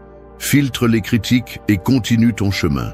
Les flèches qui ne traversent pas ta peau peuvent tout de même blesser si tu décides de les porter sur ton dos. C'est ainsi que fonctionnent les critiques. Elles ne tuent pas par ce qu'elles disent, mais par l'espace que tu leur accordes en toi. Chaque mot de quelqu'un qui n'a jamais marché dans tes chaussures, chaque commentaire lancé depuis le confort de la médiocrité, peut devenir un fardeau qui te détourne de ton chemin si tu n'apprends pas à filtrer. La plupart des gens sont prisonniers des opinions des autres. Ils changent de cap à cause d'un commentaire, abandonnent un rêve par peur de la moquerie, taisent leurs idées par peur du rejet. Et là, ils perdent la bataille parce qu'ils confient le gouvernail de leur vie à ceux qui ne rameront jamais pour eux. La vérité est simple. Personne ne se souvient de ceux qui ont été paralysés par les critiques, mais le monde respecte ceux qui ont avancé malgré elles. Filtrer les critiques ne signifie pas tout ignorer, cela signifie distinguer ce qui construit de ce qui détruit. Il y a des mots qui servent de miroir, qui te montrent des erreurs réelles et t'aident à grandir. Mais la plupart n'ont pas cette valeur, la plupart ne font que donner leur avis pour projeter leur frustration. Si tu n'apprends pas à séparer l'utile du toxique, ton esprit devient une décharge de voix qui n'ont jamais mérité de place. Le stoïcisme enseignait que l'extérieur n'a pas de pouvoir sur toi, à moins que tu ne le lui accordes. Épictète le disait clairement. Ce ne sont pas les choses qui nous blessent, mais l'interprétation que nous en faisons. Chaque critique est neutre jusqu'à ce que tu décides de la porter comme vérité. Et si tu apprends à les voir avec froideur, tu découvres que la plupart des opinions en disent plus sur le critique que sur toi. Mais ne nous leurrons pas, filtrer les critiques demande du courage. Cela nécessite d'accepter que tu ne vas pas plaire à tout le monde, qu'il y aura des gens qui te pointeront du doigt, que même des personnes proches peuvent essayer de t'arrêter avec des commentaires déguisés en conseils. Cela nécessite d'être prêt à marcher avec assurance en sachant que ta vie ne se mesure pas par l'approbation externe, mais par la cohérence avec ton but. Chaque fois que tu choisis de suivre ton chemin malgré les critiques, tu renforces ton caractère.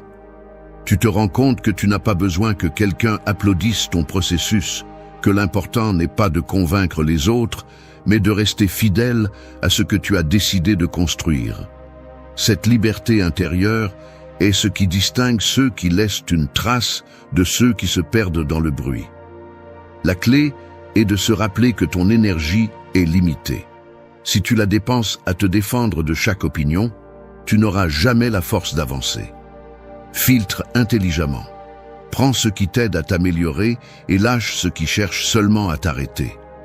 Parce que le chemin devient plus clair lorsque tu arrêtes de porter des flèches qui ne t'appartiennent pas. Au final, la seule chose qui prouve la vérité de ta vie ne sont ni tes explications ni tes défenses, ce sont tes résultats. Et ces résultats sont atteints lorsque tu apprends à marcher léger, sans le poids des critiques inutiles. Suis ton chemin, car la voie la plus forte sera toujours celle de tes actes, pas celle de ceux qui n'ont jamais osé essayer. 8. Persévère même quand tu ne le veux pas. Les montagnes ne sont pas conquises à la première tentative. Elles ne se plient pas à la fatigue des pas. Celui qui atteint le sommet n'est ni le plus rapide ni le plus fort, mais celui qui refuse de s'arrêter même lorsque chaque muscle demande à abandonner. C'est ainsi que se définit la persévérance, la force invisible qui sépare ceux qui restent à mi-chemin de ceux qui vont jusqu'au bout. Persévérer même quand tu ne le veux pas est le coup le plus sûr que tu peux porter dans la bataille contre toi-même. Parce qu'il est facile d'avancer quand il y a de la motivation, quand l'émotion est forte, quand l'environnement est favorable. La difficulté commence les jours gris, quand il n'y a pas d'envie, quand les excuses semblent plus grandes que les objectifs, quand l'esprit insiste pour s'arrêter. C'est là que se mesure ton véritable caractère, c'est là que se définit qui tu es. La plupart abandonnent à ce stade. Ils abandonnent des projets parce qu'ils ont perdu leur enthousiasme initial. Ils abandonnent des rêves parce qu'ils n'ont pas vu de résultats rapides. Ils changent de direction chaque fois qu'ils ressentent de l'inconfort. Et c'est compréhensible parce que renoncer est tentant, c'est immédiat. C'est une façon de se débarrasser du poids. Mais ce qu'ils ne comprennent pas, c'est que chaque abandon devient une blessure à la confiance, une cicatrice qui répète en silence « Tu n'as pas pu ». Persévérer, en revanche, c'est construire une identité. Chaque fois que tu agis malgré le manque d'envie, tu renforces ton caractère. Tu envoies un message direct à ton esprit. Ici, c'est moi qui commande, pas mes émotions passagères. Et ce message, répété encore et encore, devient la base de ta force. Ce n'est pas de la magie, c'est de la répétition constante. Ce qui semblait impossible hier devient une partie de ta routine demain, parce que tu as décidé de ne pas céder. Le stoïcisme a toujours parlé de cette résistance silencieuse, non pas comme un sacrifice vide, mais comme la vertu de rester ferme face à l'adversité. Marc Aurèle se rappelait à lui-même que la vie ne promet pas la facilité, et que chaque obstacle est un test pour grandir en discipline et en courage. La persévérance, c'est exactement cela. Voir dans la difficulté un terrain d'entraînement et non un mur qui t'oblige à reculer. N'attends pas de motivation tous les jours, car c'est une ressource aussi fragile que l'émotion. Ce qui soutient vraiment, c'est la discipline de continuer, même si tu ne le veux pas, même si ça fait mal, même si ça semble inutile. La persévérance est la constance appliquée dans les moments où personne n'attend rien de toi. C'est continuer à courir dans la tempête quand les autres ont déjà cherché refuge. Et le plus puissant dans la persévérance, c'est que tu accumules de petites victoires. Tu ne le remarques peut-être pas au début, mais chaque jour où tu avances un peu plus, même si tu ne le veux pas, tu construis un mur de confiance impossible à abattre. La prochaine fois que tu seras confronté à une difficulté, tu ne douteras pas, parce que tu sais déjà que tu es capable de résister. La persévérance est l'arme qui transforme les gens ordinaires en personnes extraordinaires. Il ne s'agit pas de talent, ni de chance, ni de circonstances parfaites. Il s'agit de refuser de renoncer. Même si ton esprit te crie d'arrêter, même si ton corps te demande du repos, même si le monde se moque de ton effort, tu continues. Et ce simple acte de continuer, quand tout en toi veut t'abandonner, c'est ce qui fait de toi quelqu'un d'insurmontable. 9. Fais de la discipline ton arme la plus puissante. L'épée la plus tranchante n'est pas celle qui brille dans la main d'un guerrier, mais celle que tu forgeais chaque jour dans le silence de ta routine. Cette épée s'appelle la discipline, et c'est l'arme qui ne rouille jamais, celle qui tranche les doutes, la paresse, les excuses et les peurs. Sans discipline, tout le reste s'effondre. Tu peux avoir du talent, des rêves et même un soutien extérieur, mais si tu n'as pas la force de rester ferme, tout s'évapore. La discipline n'est pas un ornement, c'est la colonne vertébrale de ta vie. Faire de la discipline ton arme la plus puissante signifie arrêter de dépendre de la motivation.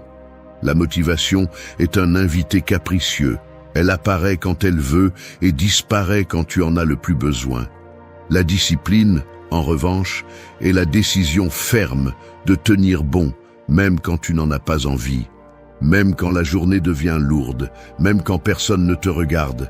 C'est la différence entre ceux qui parlent de ce qu'ils feront et ceux qui le construisent en silence.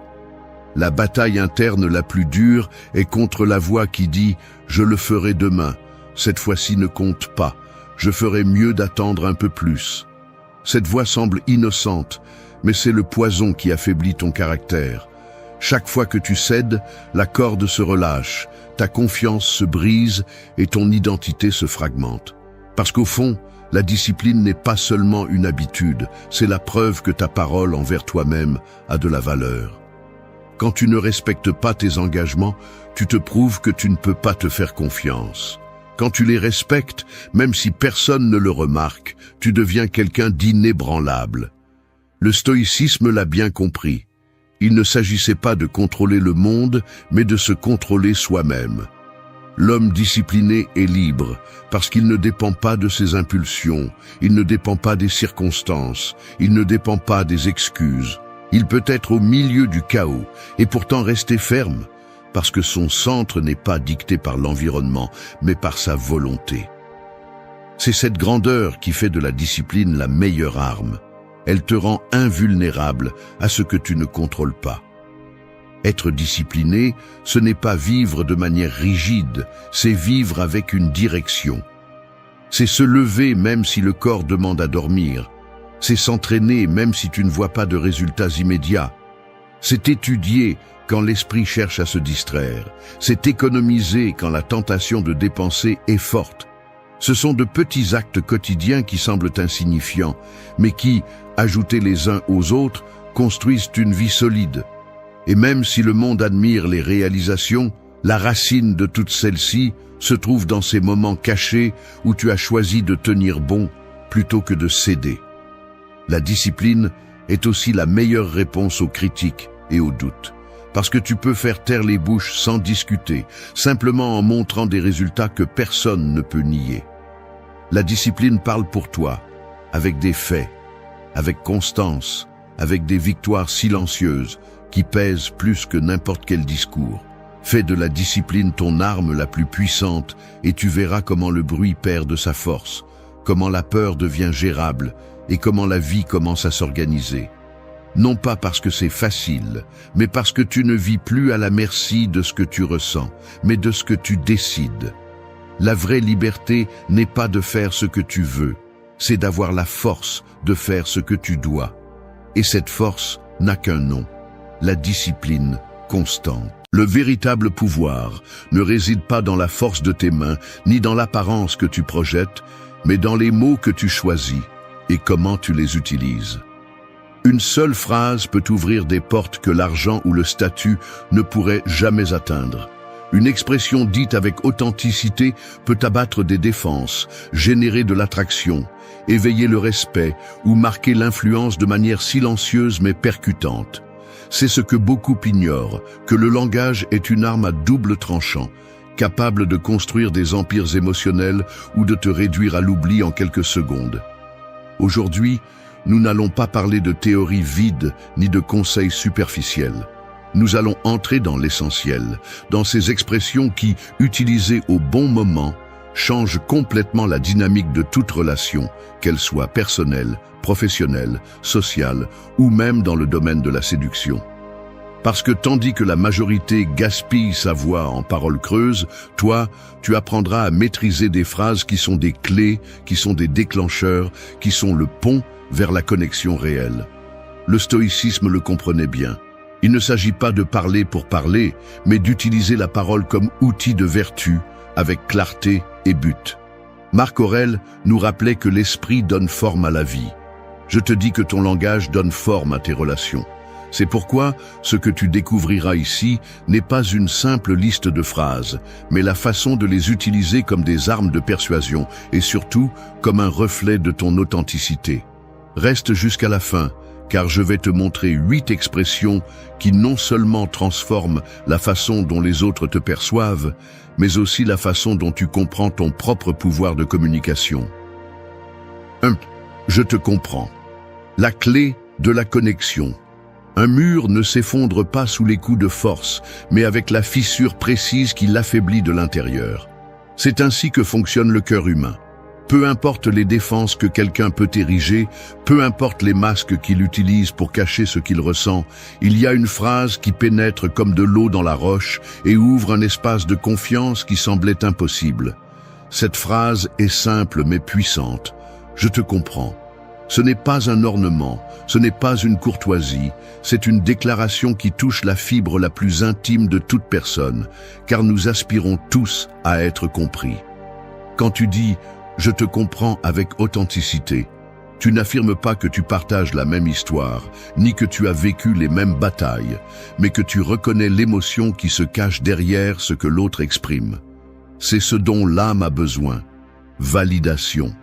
La psychologie l'explique clairement. L'être humain cherche à être vu, reconnu et entendu. Il n'y a pas de plus grand soulagement que de sentir que quelqu'un a capté l'essence de ce que nous portons. En prononçant ces mots, tu n'offres pas une solution, tu offres quelque chose de plus précieux, la compagnie au milieu du poids émotionnel. Le stoïcisme le soulignait également d'un autre point de vue. Épictète disait que nous ne pouvons pas contrôler ce que les autres pensent ou ressentent, mais nous pouvons décider comment répondre. Et l'une des réponses les plus sages est la compréhension. Tu ne discutes pas, tu n'imposes pas, tu n'essaies pas de changer quoi que ce soit. Tu te places sur le terrain de l'autre et tu reconnais son humanité. Ce geste, loin de te rendre faible, te donne un pouvoir silencieux. Celui de générer confiance, attirance et respect sans forcer quoi que ce soit. Dans la vie quotidienne, je te comprends est plus qu'une phrase, c'est un pont. Sur le plan personnel, cela peut arrêter une dispute avec ton partenaire et la transformer en un moment de proximité. Sur le plan social, cela peut faire que quelqu'un qui se sentait isolé se rapproche davantage de toi. Sur le plan professionnel, cela peut faire de toi un leader digne de suivre, car tu ne donnes pas seulement des ordres, tu te connectes avec les émotions de ton équipe. Même dans le domaine de la séduction, cette expression désarme toute barrière, car elle montre que tu ne cherches pas à impressionner avec arrogance, mais à te connecter avec sensibilité et fermeté. L'erreur est de l'utiliser comme une formule vide, car elle perd sa force. Le pouvoir de cette expression réside dans le ton, dans le regard, dans le silence qui l'accompagne. Si tu dis « je te comprends » tout en regardant ton téléphone ou alors que ton esprit est ailleurs, la phrase devient une insulte déguisée. Mais si tu le dis avec attention, avec calme, avec la présence totale de quelqu'un qui est vraiment là, ce que tu offres ne sont pas seulement 2 mots, mais une étreinte invisible qui touche l'âme. Celui qui sait utiliser cette clé ouvre des portes que les autres ne voient même pas. Parce que la plupart répondent par des jugements, des comparaisons ou des phrases comme ça passera. Mais toi, avec un simple « je te comprends », tu montres que tu es à un niveau différent. Un niveau où tu n'essaies pas de minimiser ou de rivaliser avec la douleur ou la joie de l'autre, mais de l'accompagner. Et cet acte, bien qu'il semble petit, devient l'une des formes les plus pures d'influence. Dans un monde saturé de bruit, où tout le monde parle pour être entendu, être la voix qui dit « je te comprends », c'est être l'oasis au milieu du désert. C'est prouver que la véritable connexion ne vient pas d'avoir toutes les réponses, mais d'offrir la certitude que personne n'a apporté seul son histoire. Et quand tu réussis à faire sentir cela à quelqu'un avec toi, tu n'es plus un simple connaissant, tu deviens quelqu'un d'impossible à oublier. 2. Cela a du sens. Le reflet qui attire. Le regard trouve dans le miroir quelque chose de plus qu'une simple image. Il trouve une validation. Il n'invente rien. Il ne maquille pas la vérité. Il reflète simplement ce qui est devant lui. Et cet acte, en apparence si simple, est ce que nous cherchons tous au fond. Sentir que ce que nous sommes ou ce que nous pensons a une place dans la réalité. Dire « cela a du sens » remplit exactement ce rôle, car il agit comme un reflet émotionnel qui confirme la logique, l'émotion ou la vision de l'autre. Ce n'est ni soumission, ni conformisme, c'est affinité. Lorsque vous prononcez ces mots avec conviction, l'esprit de celui qui vous écoute ressent un soulagement. La psychologie enseigne que la validation réduit la tension et génère de l'ouverture, car l'être humain a besoin de savoir que ses pensées ne tombent pas dans le vide. Il ne s'agit pas d'être d'accord avec tout, mais de reconnaître que ce qui est exprimé est cohérent du point de vue de celui qui le vit. Cette simple acceptation ouvre des portes qui autrement resteraient fermées. Les stoïciens avaient déjà une intuition similaire. Épictète, enseignait que résister à ce qu'on ne peut changer est une perte d'énergie et accepter la nature des choses est un signe de sagesse. En disant « cela a du sens », vous n'acceptez pas seulement la vision de l'autre, vous reconnaissez aussi son humanité. Ce geste désarme la confrontation, car vous ne luttez pas contre l'ego de l'autre, mais vous le calmez. Et dans un monde où tout le monde se bat pour imposer sa raison, celui qui sait valider devient quelqu'un de magnétique. Le pouvoir de cette expression se fait sentir dans tous les domaines. Sur le plan personnel, elle peut transformer une discussion en un rapprochement inattendu, car l'autre cesse de se sentir attaqué et commence à se sentir écouté. Sur le plan social, elle transforme une conversation superficielle en une conversation profonde, où la confiance coule naturellement. Sur le plan professionnel, elle augmente votre crédibilité, car un leader qui reconnaît la valeur des idées des autres inspire plus que celui qui essaie de prouver qu'il sait toujours plus. Même en matière de séduction, cela a du sens, attire, car il montre une ouverture, une sensibilité et une capacité d'écoute que peu de gens pratiquent. Cependant, la clé est de ne pas la vider de son contenu. Dire « cela a du sens » comme une béquille répétée sans présence tue sa force. L'essentiel est le ton, la pose, le regard qui accompagne. Lorsque vous le dites consciemment, après avoir traité ce que l'autre partage, votre validation devient un pont invisible qui rapproche. Lorsque vous le dites sans réfléchir, avec froideur ou distraction, il devient une insulte déguisée. L'ego humain cherche toujours une confirmation, et cette phrase la donne sans tomber dans la flatterie bon marché. C'est une reconnaissance qui ne promet pas l'obéissance, mais le respect. Cela en fait un reflet puissant qui attire, car nous avons tous besoin de sentir que ce que nous ressentons ou pensons n'est pas absurde. L'affinité naît là, dans cette petite étincelle de reconnaissance qui ouvre la porte à la confiance. Sénèque affirmait qu'aucun esprit n'est aussi fort que celui qui sait harmoniser avec un autre. Cette harmonie ne signifie pas perdre son identité, mais trouver des points communs au milieu des différences. C'est exactement ce que représente « cela a du sens ». Cela n'implique pas un accord total, cela implique « je comprends ta logique, je reconnais ta perspective ». Cette nuance fait la différence entre un lien superficiel et un lien profond. Dans la vie quotidienne, ceux qui savent utiliser ces mots deviennent mémorables. Ce sont ceux qui font que les gens parlent avec eux sans regarder le temps, car chaque phrase reçue avec un « cela a du sens » devient une invitation à continuer à partager. 3. Tu as raison. Le pouvoir de céder. Un nœud se serre davantage lorsque tu tires fort dessus, mais commence à se desserrer lorsque tu relâches la tension. C'est ainsi que fonctionne l'ego humain. Plus tu l'attaques, plus il se défend, et plus tu le valides, plus il s'ouvre. Dire « tu as raison » est ce geste qui desserre le nœud invisible de la confrontation. Ce n'est ni une reddition ni une faiblesse, c'est de l'intelligence émotionnelle appliquée dans sa forme la plus pratique. Car choisir de valider ce qui est correct chez l'autre renforce la relation au lieu de l'épuiser dans une lutte inutile. L'orgueil a ruiné plus de liens que la distance, car la plupart croient que céder équivaut à perdre. Cependant, la réalité est autre. Celui qui sait quand reconnaître la raison de l'autre gagne du respect, de la crédibilité et de la confiance. La psychologie montre que l'acceptation des réussites d'autrui active un effet de réciprocité. L'autre personne ressent le besoin de te rendre cette même ouverture. Il ne s'agit pas d'annuler ton point de vue, mais de faire un pas de côté pour reconnaître la valeur de l'argument contraire. Le stoïcisme soutient cette vision avec clarté. Marc Aurèle rappelait que la vérité ne nuit pas à celui qui l'accepte, seulement à celui qui s'obstine à la nier.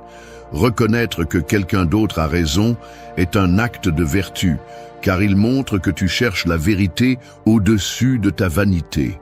Épictète disait aussi que la sagesse commence quand tu apprends à écouter et à voir avec humilité. C'est exactement ce qui se passe avec « tu as raison ». Tu places la vérité au centre, pas ton orgueil. Et cette action, loin de te rendre petit, te rend plus grand aux yeux des autres. Dans la vie personnelle, cette expression est capable de désarmer une dispute de couple et de la transformer en réconciliation.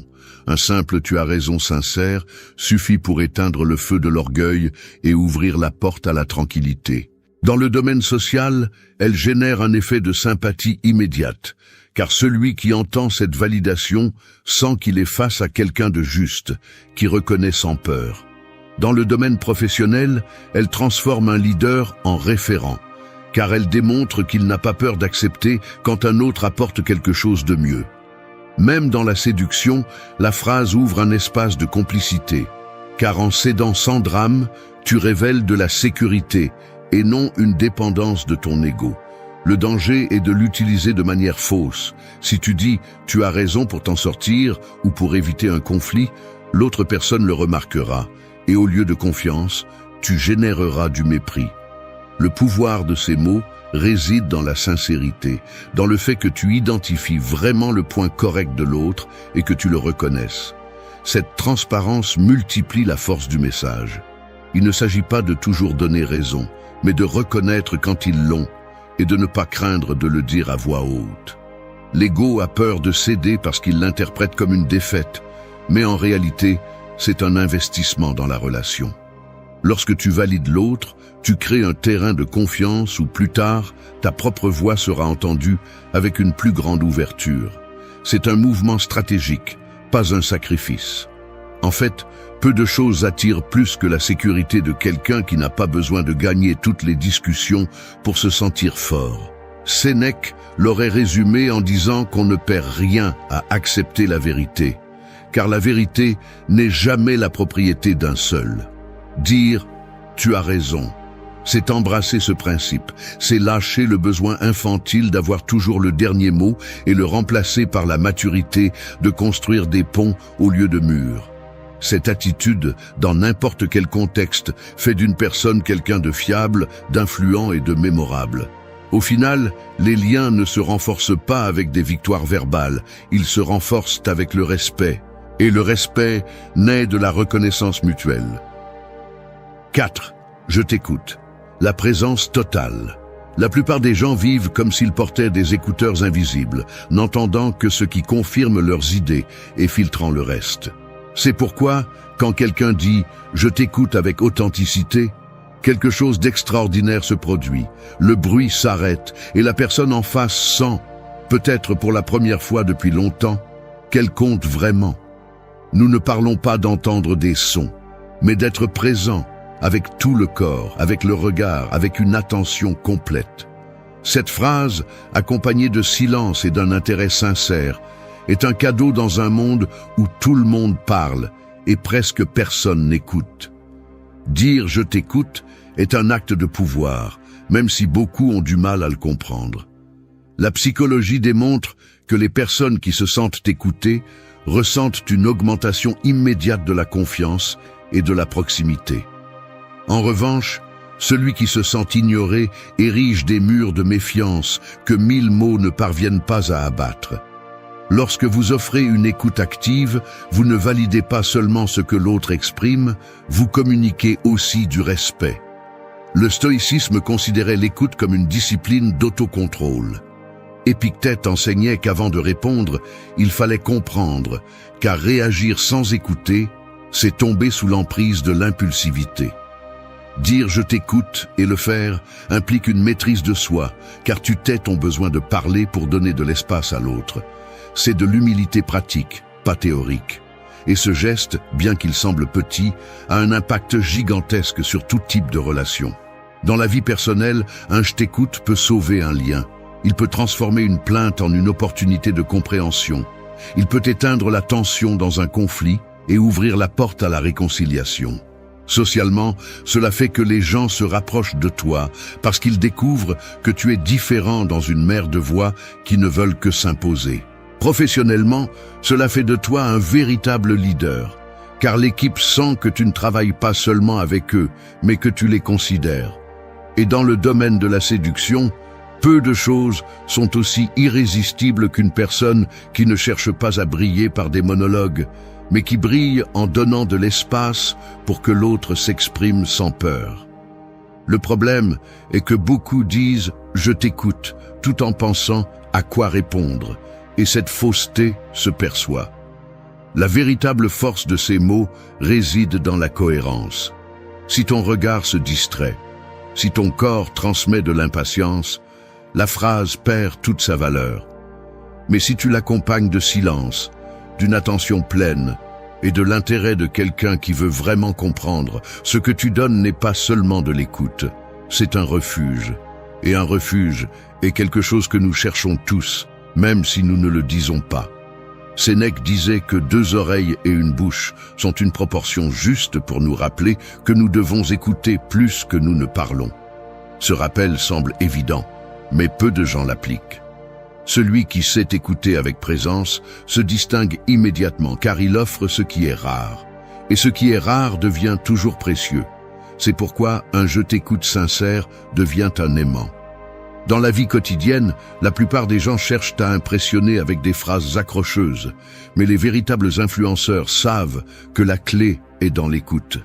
Dire « je t'écoute », c'est déclarer que le moment n'est pas rempli de toi, mais ouvert à l'autre. C'est la façon la plus simple et en même temps la plus puissante de construire le respect, la confiance et l'attraction. Au final, nous nous souvenons tous de ceux qui nous ont fait nous sentir écoutés. Nous oublions facilement ceux qui ont parlé sans arrêt, mais nous n'oublions jamais celui qui nous a offert le silence, la présence et l'attention. Parce que dans ces 2 mots, « je t'écoute », il n'y a pas seulement de la communication, il y a de l'humanité. 5. Le silence qui conquiert. L'acier le plus affûté ne coupe pas toujours avec mouvement. Parfois, il suffit de la tranquillité de sa lame pour imposer le respect. Ainsi est le silence, une présence qui n'a pas besoin de bruit pour se faire sentir. Alors que beaucoup pensent que le pouvoir réside dans le fait de parler plus fort, d'interrompre ou de remplir chaque espace avec des mots, la réalité prouve le contraire.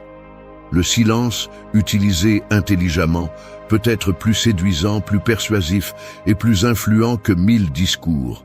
Car le silence met mal à l'aise les insécurisés, apaise les sages et attire ceux qui savent lire ce qui n'est pas dit. Dans la communication humaine, le silence est un espace qui révèle plus que les mots.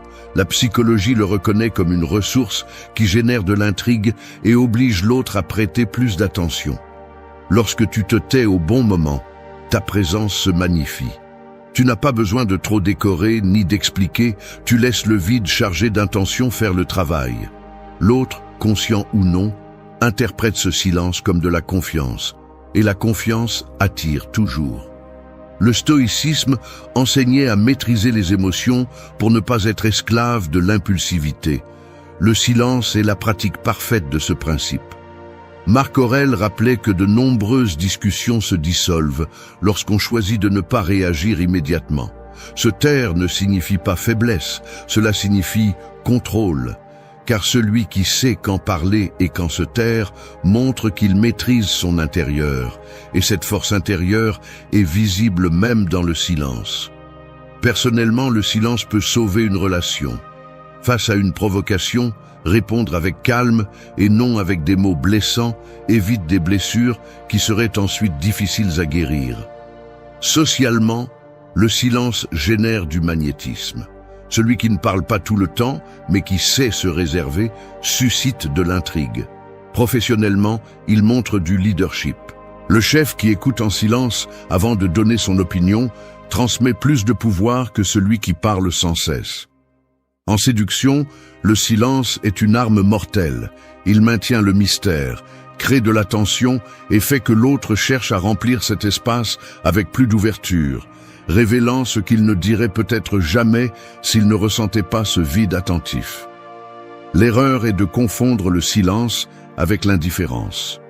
Se taire sans présence est perçu comme du désintérêt, mais se taire avec intention est perçu comme de la maîtrise. La clé réside dans les yeux, dans la posture, dans le timing juste. Si tu accompagnes le silence d'un regard ferme, d'un geste qui transmet de l'attention, l'autre ressent ta présence de manière intense. Il n'a pas besoin d'entendre ta voix pour savoir que tu es là. La société actuelle craint le silence parce qu'elle s'est habituée au bruit constant.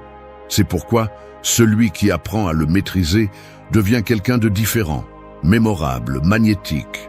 Le silence bien utilisé peut être une pause stratégique dans une conversation, un moyen de générer de l'impact après une phrase puissante, ou simplement un espace où l'autre se sent libre de parler sans interruption. Sénèque a écrit qu'une grande partie de la sagesse consiste à ne pas parler inutilement. Ce rappel nous enseigne que chaque silence est une déclaration, car il communique le contrôle, la sérénité et la confiance. Et la vérité est que peu de choses conquièrent autant que le calme au milieu du bruit. Dans un monde où tout le monde crie pour attirer l'attention, le silence devient un luxe. Celui qui le maîtrise n'a pas besoin de chercher l'approbation, car il devient le centre naturel de la scène. Et c'est là que l'on comprend l'essence de cette expression. Le silence qui conquiert n'est pas vide. C'est une présence pure. C'est un pouvoir contenu qui attire, convainc et laisse une trace au-delà de tout mot. 6. L'authenticité qui séduit. Un masque peut briller sur une scène, mais tôt ou tard, il se fissure et laisse voir ce qui se cache réellement derrière. En revanche, l'authenticité n'a pas besoin de fioritures, car sa force réside dans le réel. Les gens peuvent oublier ce que vous avez dit, voir ce que vous avez fait, mais ils n'oublient jamais comment ils se sont sentis avec vous, et rien ne crée un impact plus fort que le sentiment d'être en présence de quelqu'un de véritable. L'authenticité, loin d'être une simple vertu, est un aimant qui séduit parce qu'elle transmet la sécurité, la cohérence et la confiance. La société a appris à beaucoup à se déguiser pour s'intégrer. On répète des phrases répétées, on feint des attitudes qui ne correspondent pas et on fabrique des personnalités artificielles dans l'espoir de plaire davantage. Cependant, cette stratégie est une erreur. La psychologie démontre que le cerveau humain détecte facilement les incohérences, même si nous n'en sommes pas toujours conscients. Lorsqu'une personne agit de manière fausse, elle suscite la méfiance. En revanche, l'authenticité produit l'effet inverse. Elle génère une attraction immédiate, car ce qui est authentique transmet la stabilité et la vérité. Le stoïcisme le soutient depuis ses origines. Marc Aurèle écrivait que nous devions vivre selon notre nature et non selon l'opinion des autres. Épictète insistait sur le fait qu'il ne fallait pas prétendre être philosophe, mais se comporter comme tel. Ces enseignements soulignent que l'authenticité n'est pas un accessoire optionnel, mais la base d'une vie solide. Et lorsqu'elle est appliquée à la communication, elle devient une arme puissante qui conquiert sans avoir besoin de feindre. Personnellement, être authentique dans vos paroles et vos gestes crée de la confiance dans votre partenaire, car il sait que vous ne portez pas de masque. Socialement, cela vous distingue dans un monde saturé d'apparence. Les gens sont attirés par ceux qui n'ont pas peur de se montrer vulnérables, car cela démontre une véritable force. Professionnellement, l'authenticité transforme un leader en référence, car il inspire par la cohérence entre ce qu'il dit et ce qu'il fait. En matière de séduction, rien n'est plus magnétique que quelqu'un qui ne cherche pas à impressionner, mais qui transmet de la valeur à partir de la vérité de ce qu'il est. L'erreur la plus courante est de confondre l'authenticité avec la brutalité. Être authentique ne signifie pas parler sans filtre ni justifier la rudesse sous le prétexte de « c'est comme ça que je suis ». Ce n'est pas de l'authenticité, c'est un manque de discipline. La véritable authenticité consiste à aligner ce que vous pensez, ce que vous dites et ce que vous faites, sans masque et sans artifice, mais aussi avec respect. C'est montrer votre essence de manière claire, sans surjouer et sans vous cacher, car la cohérence parle d'elle-même. L'authenticité séduit parce qu'elle transmet la certitude. Dans un monde plein de doutes et d'apparences, quelqu'un qui se montre cohérent devient un phare. Cette cohérence fait que les autres veulent se rapprocher, écouter, faire confiance et même suivre. L'attraction qu'elle suscite ne dépend pas de techniques superficielles ni de jeux de manipulation, mais de la force silencieuse de quelqu'un qui vit en paix avec sa vérité. Sénèque l'aurait expliqué simplement, rien n'est plus précieux que la cohérence interne, car celui qui se connaît et s'accepte n'a pas besoin de masque. Cette certitude ne génère pas seulement du respect, Elle inspire aussi. L'authenticité ne s'achète pas, elle ne se fabrique pas, elle se construit avec la pratique quotidienne d'être soi-même dans chaque contexte. Dans la vie quotidienne, ceux qui se montrent authentiques sont ceux qui ont le plus d'impact. Ce ne sont pas ceux qui parlent le plus fort, ni ceux qui se vantent le plus, mais ceux qui transmettent une énergie de vérité. 7. L'empathie qui ouvre des portes. 2 clés peuvent sembler identiques, mais une seule s'insère dans la serrure correcte. L'empathie fonctionne de la même manière. C'est la clé précise qui ouvre des portes fermées dans l'esprit et le cœur des gens.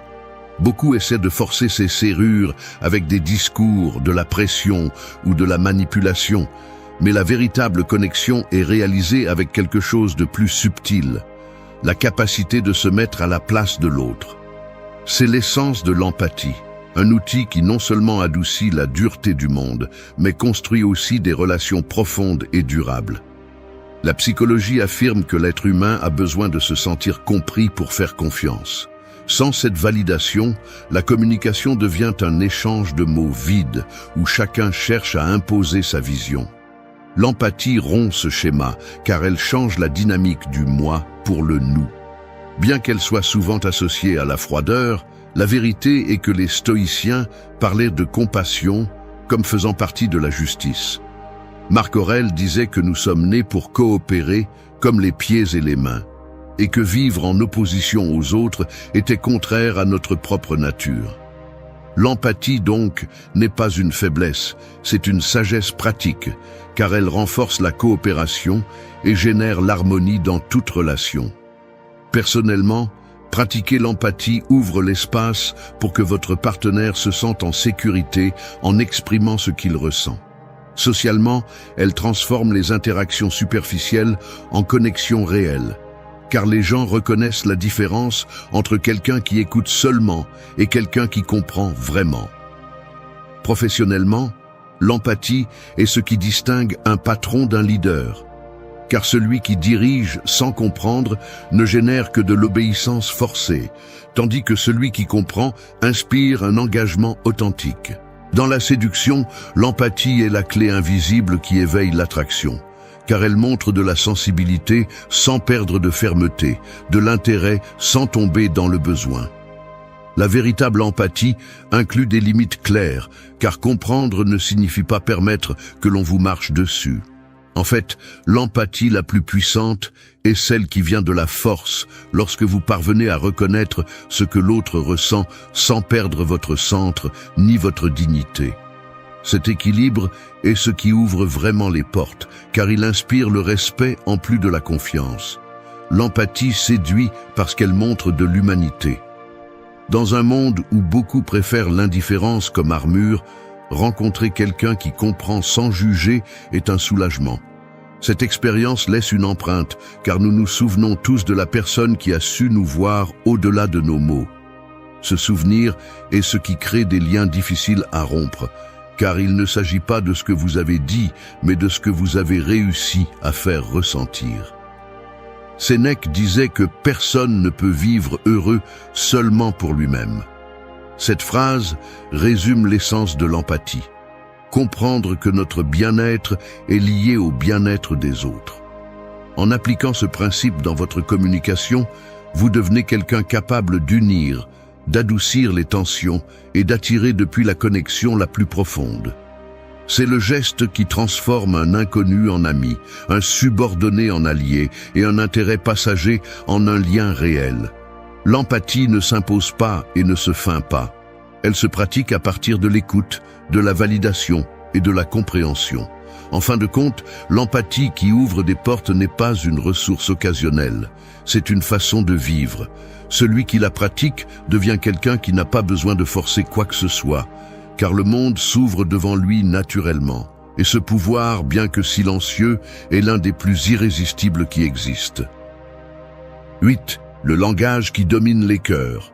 Une étincelle peut allumer un feu ou éclairer un chemin, tout dépend de comment et quand elle est utilisée. Le langage fonctionne de la même manière, c'est l'étincelle qui peut détruire ou construire, qui peut blesser ou conquérir. Ce n'est pas un hasard si les personnes les plus influentes de l'histoire n'étaient pas toujours les plus fortes ou les plus riches, mais celles qui savaient parler de manière à ce que leurs mots restent gravés dans la mémoire des autres. Dominer les cœurs ne consiste pas à manipuler, mais à utiliser le langage avec une telle clarté, fermeté et authenticité que ce que vous dites pénètre au-delà de l'esprit et atteint l'âme. L'être humain ne répond pas uniquement aux données ou aux arguments logiques, il répond surtout aux émotions. La psychologie le confirme. Les décisions sont d'abord prises à partir de l'émotion, puis justifiées par la raison. C'est pourquoi celui qui sait parler avec des mots qui éveillent des sentiments devient quelqu'un d'inoubliable. Le langage qui domine les cœurs n'est pas orné ni faux, c'est celui qui se connecte directement avec les expériences, les peurs, les rêves et les blessures de l'autre. Le stoïcisme avait également compris ce principe. Épictète enseignait qu'il ne faut pas parler beaucoup, mais dire ce qui est nécessaire avec vérité. Marc Aurèle répétait que les mots doivent être alignés avec l'action, car l'incohérence tue la crédibilité. Dominer les cœurs, alors, ne signifie pas remplir les discours de belles phrases, mais parler à partir de la cohérence, du calme et de la fermeté de celui qui vit ce qu'il dit. Cette authenticité transforme chaque mot en une encre émotionnelle. Personnellement, le langage qui touche le cœur peut guérir des blessures qui semblaient impossibles à guérir. Un « je t'apprécie » dit avec sincérité peut reconstruire un lien brisé. Socialement, les mots justes peuvent transformer la perception de quelqu'un et transformer l'indifférence en admiration. Professionnellement, un leader qui maîtrise l'art de parler à partir de la vérité inspire la loyauté et le respect, même en temps de crise. Dans la séduction, le langage authentique, direct et chargé d'émotions est ce qui génère une véritable attraction, car il révèle à la fois la sensibilité et la sécurité. Mais l'erreur est de croire qu'il s'agit de formules mémorisées. Il n'existe pas de phrase magique qui fonctionne pour tout le monde. Ce qui fonctionne, c'est l'intention qui se cache derrière. Le langage qui domine les cœurs ne naît pas de la répétition de mots creux, mais de l'observation, de l'écoute et de la réponse à partir de l'authenticité. C'est cette capacité à dire ce qu'il faut au moment exact qui transforme votre voix en quelque chose de puissant. Les gens se souviennent toujours de ce qui les a fait se sentir vus, compris et appréciés. C'est pourquoi vos mots doivent être comme des clés qui ouvrent des espaces dans la mémoire émotionnelle de l'autre. Lorsque vous y parvenez, votre présence devient difficile à effacer. Et c'est là la véritable influence. Non pas convaincre de force, mais créer un impact si profond que l'autre veut rester près de vous pour ce que vous éveillez en lui. Sénèque disait que les mots doivent être comme des flèches, directes et chargées de but. Cette image explique tout. Parler sans direction est comme tirer en l'air, mais parler avec intention est comme lancer une flèche qui trouve toujours sa cible. Et lorsque votre cible est le cœur de l'autre, l'effet n'est jamais oublié. Le langage qui domine les cœurs ne s'apprend pas du jour au lendemain. Il se cultive avec la pratique, l'observation et l'engagement de parler à partir de la vérité. C'est la somme de l'empathie, de l'authenticité, du silence stratégique et de la présence totale. En réunissant tous ces éléments, chaque mot devient force, confiance et attraction. Le respect ne se perd pas en un seul jour, il meurt petit à petit. Il meurt chaque fois que tu ouvres la bouche pour parler mal de quelqu'un qui n'est pas présent. Il meurt chaque fois que tu promets quelque chose et que tu ne le tiens pas. Il meurt lorsque tu interromps parce que tu crois que ta voix est plus importante que celle des autres. Et il finit par disparaître lorsque tu fais de la plainte ta carte de visite. Ces habitudes semblent petites, elles semblent faire partie de la vie quotidienne, mais elles sont comme de l'acide, invisibles au début, corrosives avec le temps. Et le pire, c'est qu'elles détruisent ton image auprès des autres tout en révélant ce que tu es à l'intérieur. quelqu'un qui ne se maîtrise pas, quelqu'un qui ne se respecte pas lui-même. Les stoïciens l'ont averti il y a des siècles. Épictète disait que celui qui ne contrôle pas sa langue est esclave d'elle. Sénèque enseignait que la plainte est l'excuse des faibles. Et Marc Aurèle a écrit que la grandeur d'un homme ne se mesure pas à ce qu'il dit, mais à ce qu'il fait en silence. Si tu ignores ces leçons, tu creuses ta propre tombe sociale et professionnelle sans t'en rendre compte.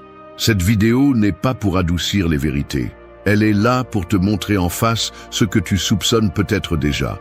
Ce sont tes habitudes, pas tes ennemis, qui peuvent ruiner ta réputation. Reste jusqu'à la fin, car ce que tu vas entendre peut être le coup dont tu as besoin pour te réveiller et commencer à reconstruire le respect que tu mérites.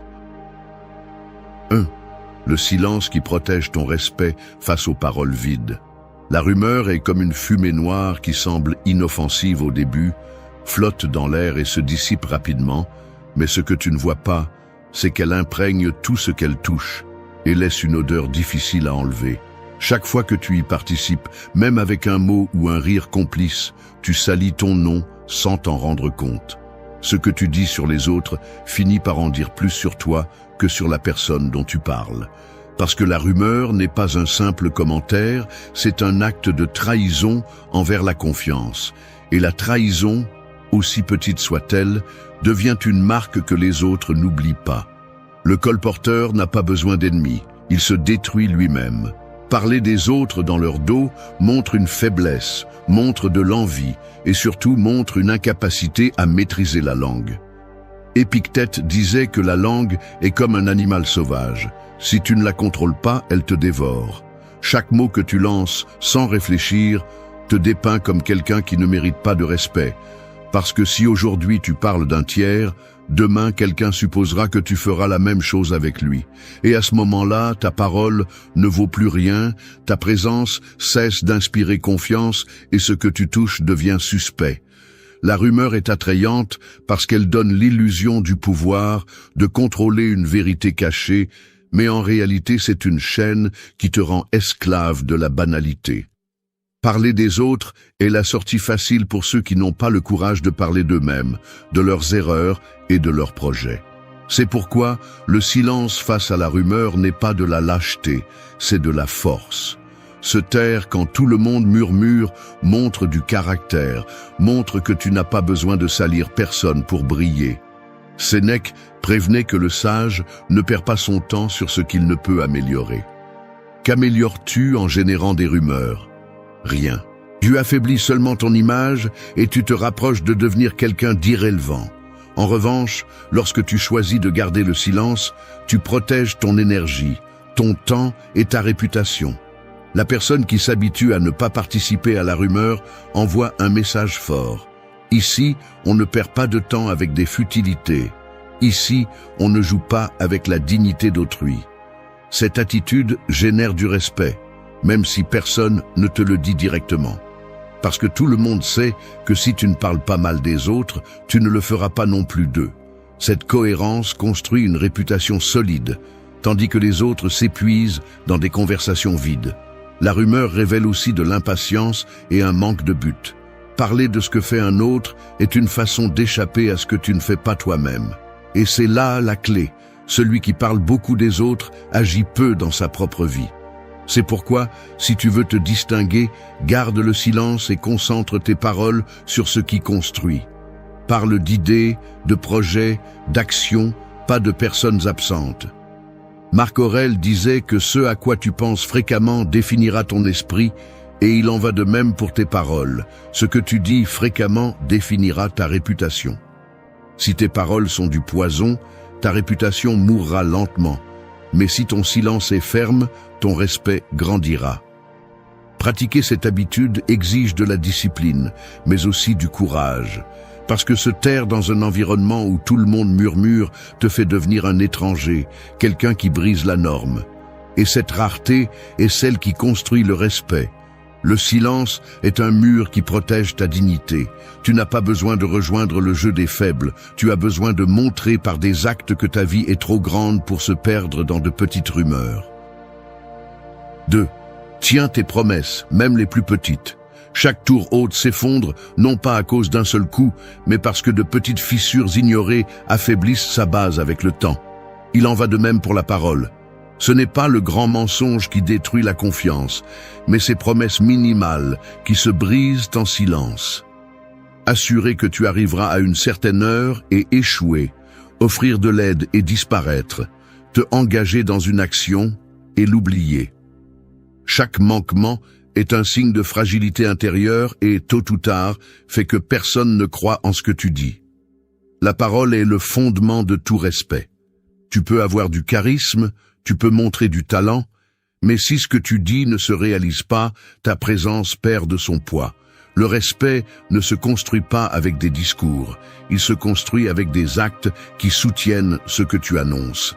Et lorsque cette base se brise, ta réputation devient une ruine. Les gens se souviennent, même s'ils ne le mentionnent pas, de chaque fois que tu n'as pas tenu parole, de chaque excuse répétée. Et pendant que tu l'oublies, ils le gardent comme une marque indélébile. Sénèque avertissait que celui qui promet trop finit par être pris au piège de ses propres mots, car promettre sans conscience, c'est de la vanité déguisée en bonne intention. Tu dis oui pour impressionner, mais en réalité tu montres une peur de décevoir, une incapacité à mesurer tes forces. Et ce manque de contrôle se traduit par de la faiblesse. Peu importe ce que tu dis en public si, en privé, tes actes contredisent tes paroles. Tenir une promesse, même si elle semble petite, est une manifestation de discipline. Arriver à l'heure, tenir des engagements simples, s'occuper des détails sans tarder, sont des gestes qui peuvent sembler triviaux, mais qui envoient un message puissant. Ta parole a de la valeur. Chaque action accomplie élève ton respect, renforce ton caractère et te distingue dans un monde où beaucoup parlent et peu tiennent parole. Ne pas tenir parole révèle un chaos intérieur. Tu promets ce que tu ne peux pas gérer parce que tu as peur de dire non, tu offres plus que tu ne peux soutenir et tu finis par affaiblir ton image. La solution est de connaître tes limites et de mesurer ta parole avant de la donner. Épictète enseignait que la grandeur ne réside pas dans les discours, mais dans la cohérence entre la pensée, la parole et l'action. Cette cohérence est ce qui définit quelqu'un digne de respect. Chaque engagement compte. Il n'y a pas de petites promesses, car pour celui qui attend, toutes ont de la valeur. Dire que tu passerais un appel et le faire, assurer que tu serais à un certain endroit et y arriver, t'engager sur un détail minime et le tenir, sont des preuves concrètes de caractère. Et lorsque les autres remarquent que ta parole est respectée, ta valeur augmente et ta réputation devient un bouclier solide. Le non-respect, en revanche, produit une usure silencieuse. Tes paroles commencent à sonner creux, ta présence cesse d'inspirer confiance, tes promesses perdent leur sens. Ainsi, tu deviens quelqu'un de toléré, mais jamais respecté. Marc Aurèle rappelait que la véritable grandeur se mesure dans la discipline du quotidien. Cette discipline commence par la parole que tu donnes et que tu tiens. Tenir une promesse n'est pas une question de perfection, c'est une question de décision. Cela demande de l'effort, de l'inconfort, de la constance, mais cela montre aussi que tu maîtrises ton caractère. Lorsque ta parole est ferme, même sans fioriture, ton respect se multiplie. Et si tu veux préserver ta réputation, souviens-toi de ceci. Chaque promesse tenue renforce ton nom. Chaque promesse brisée le détruit. 3. Entraîne l'écoute stoïcienne. Le respect se gagne plus par la façon dont tu écoutes que par la force avec laquelle tu parles. Pense à une rivière sereine qui avance sans faire de bruit, profonde et constante, tandis qu'un ruisseau superficiel déborde de bruit inutile. C'est la différence entre celui qui sait écouter et celui qui interrompt sans patience.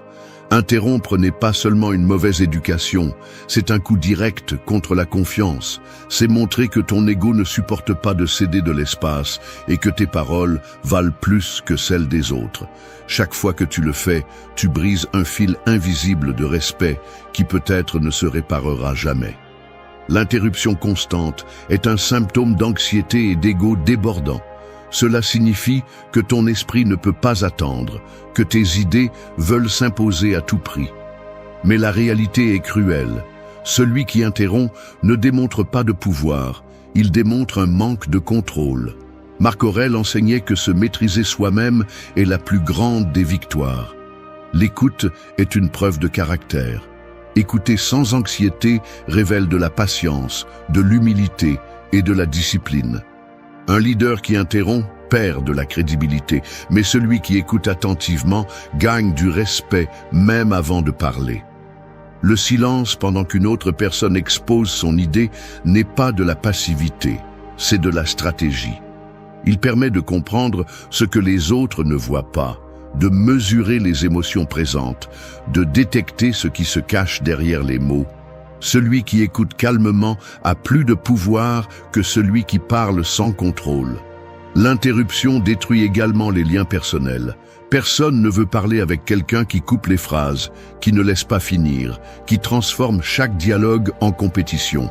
Les relations s'érodent, car l'autre personne se sent invisible, peu valorisée, réduite à un simple décor.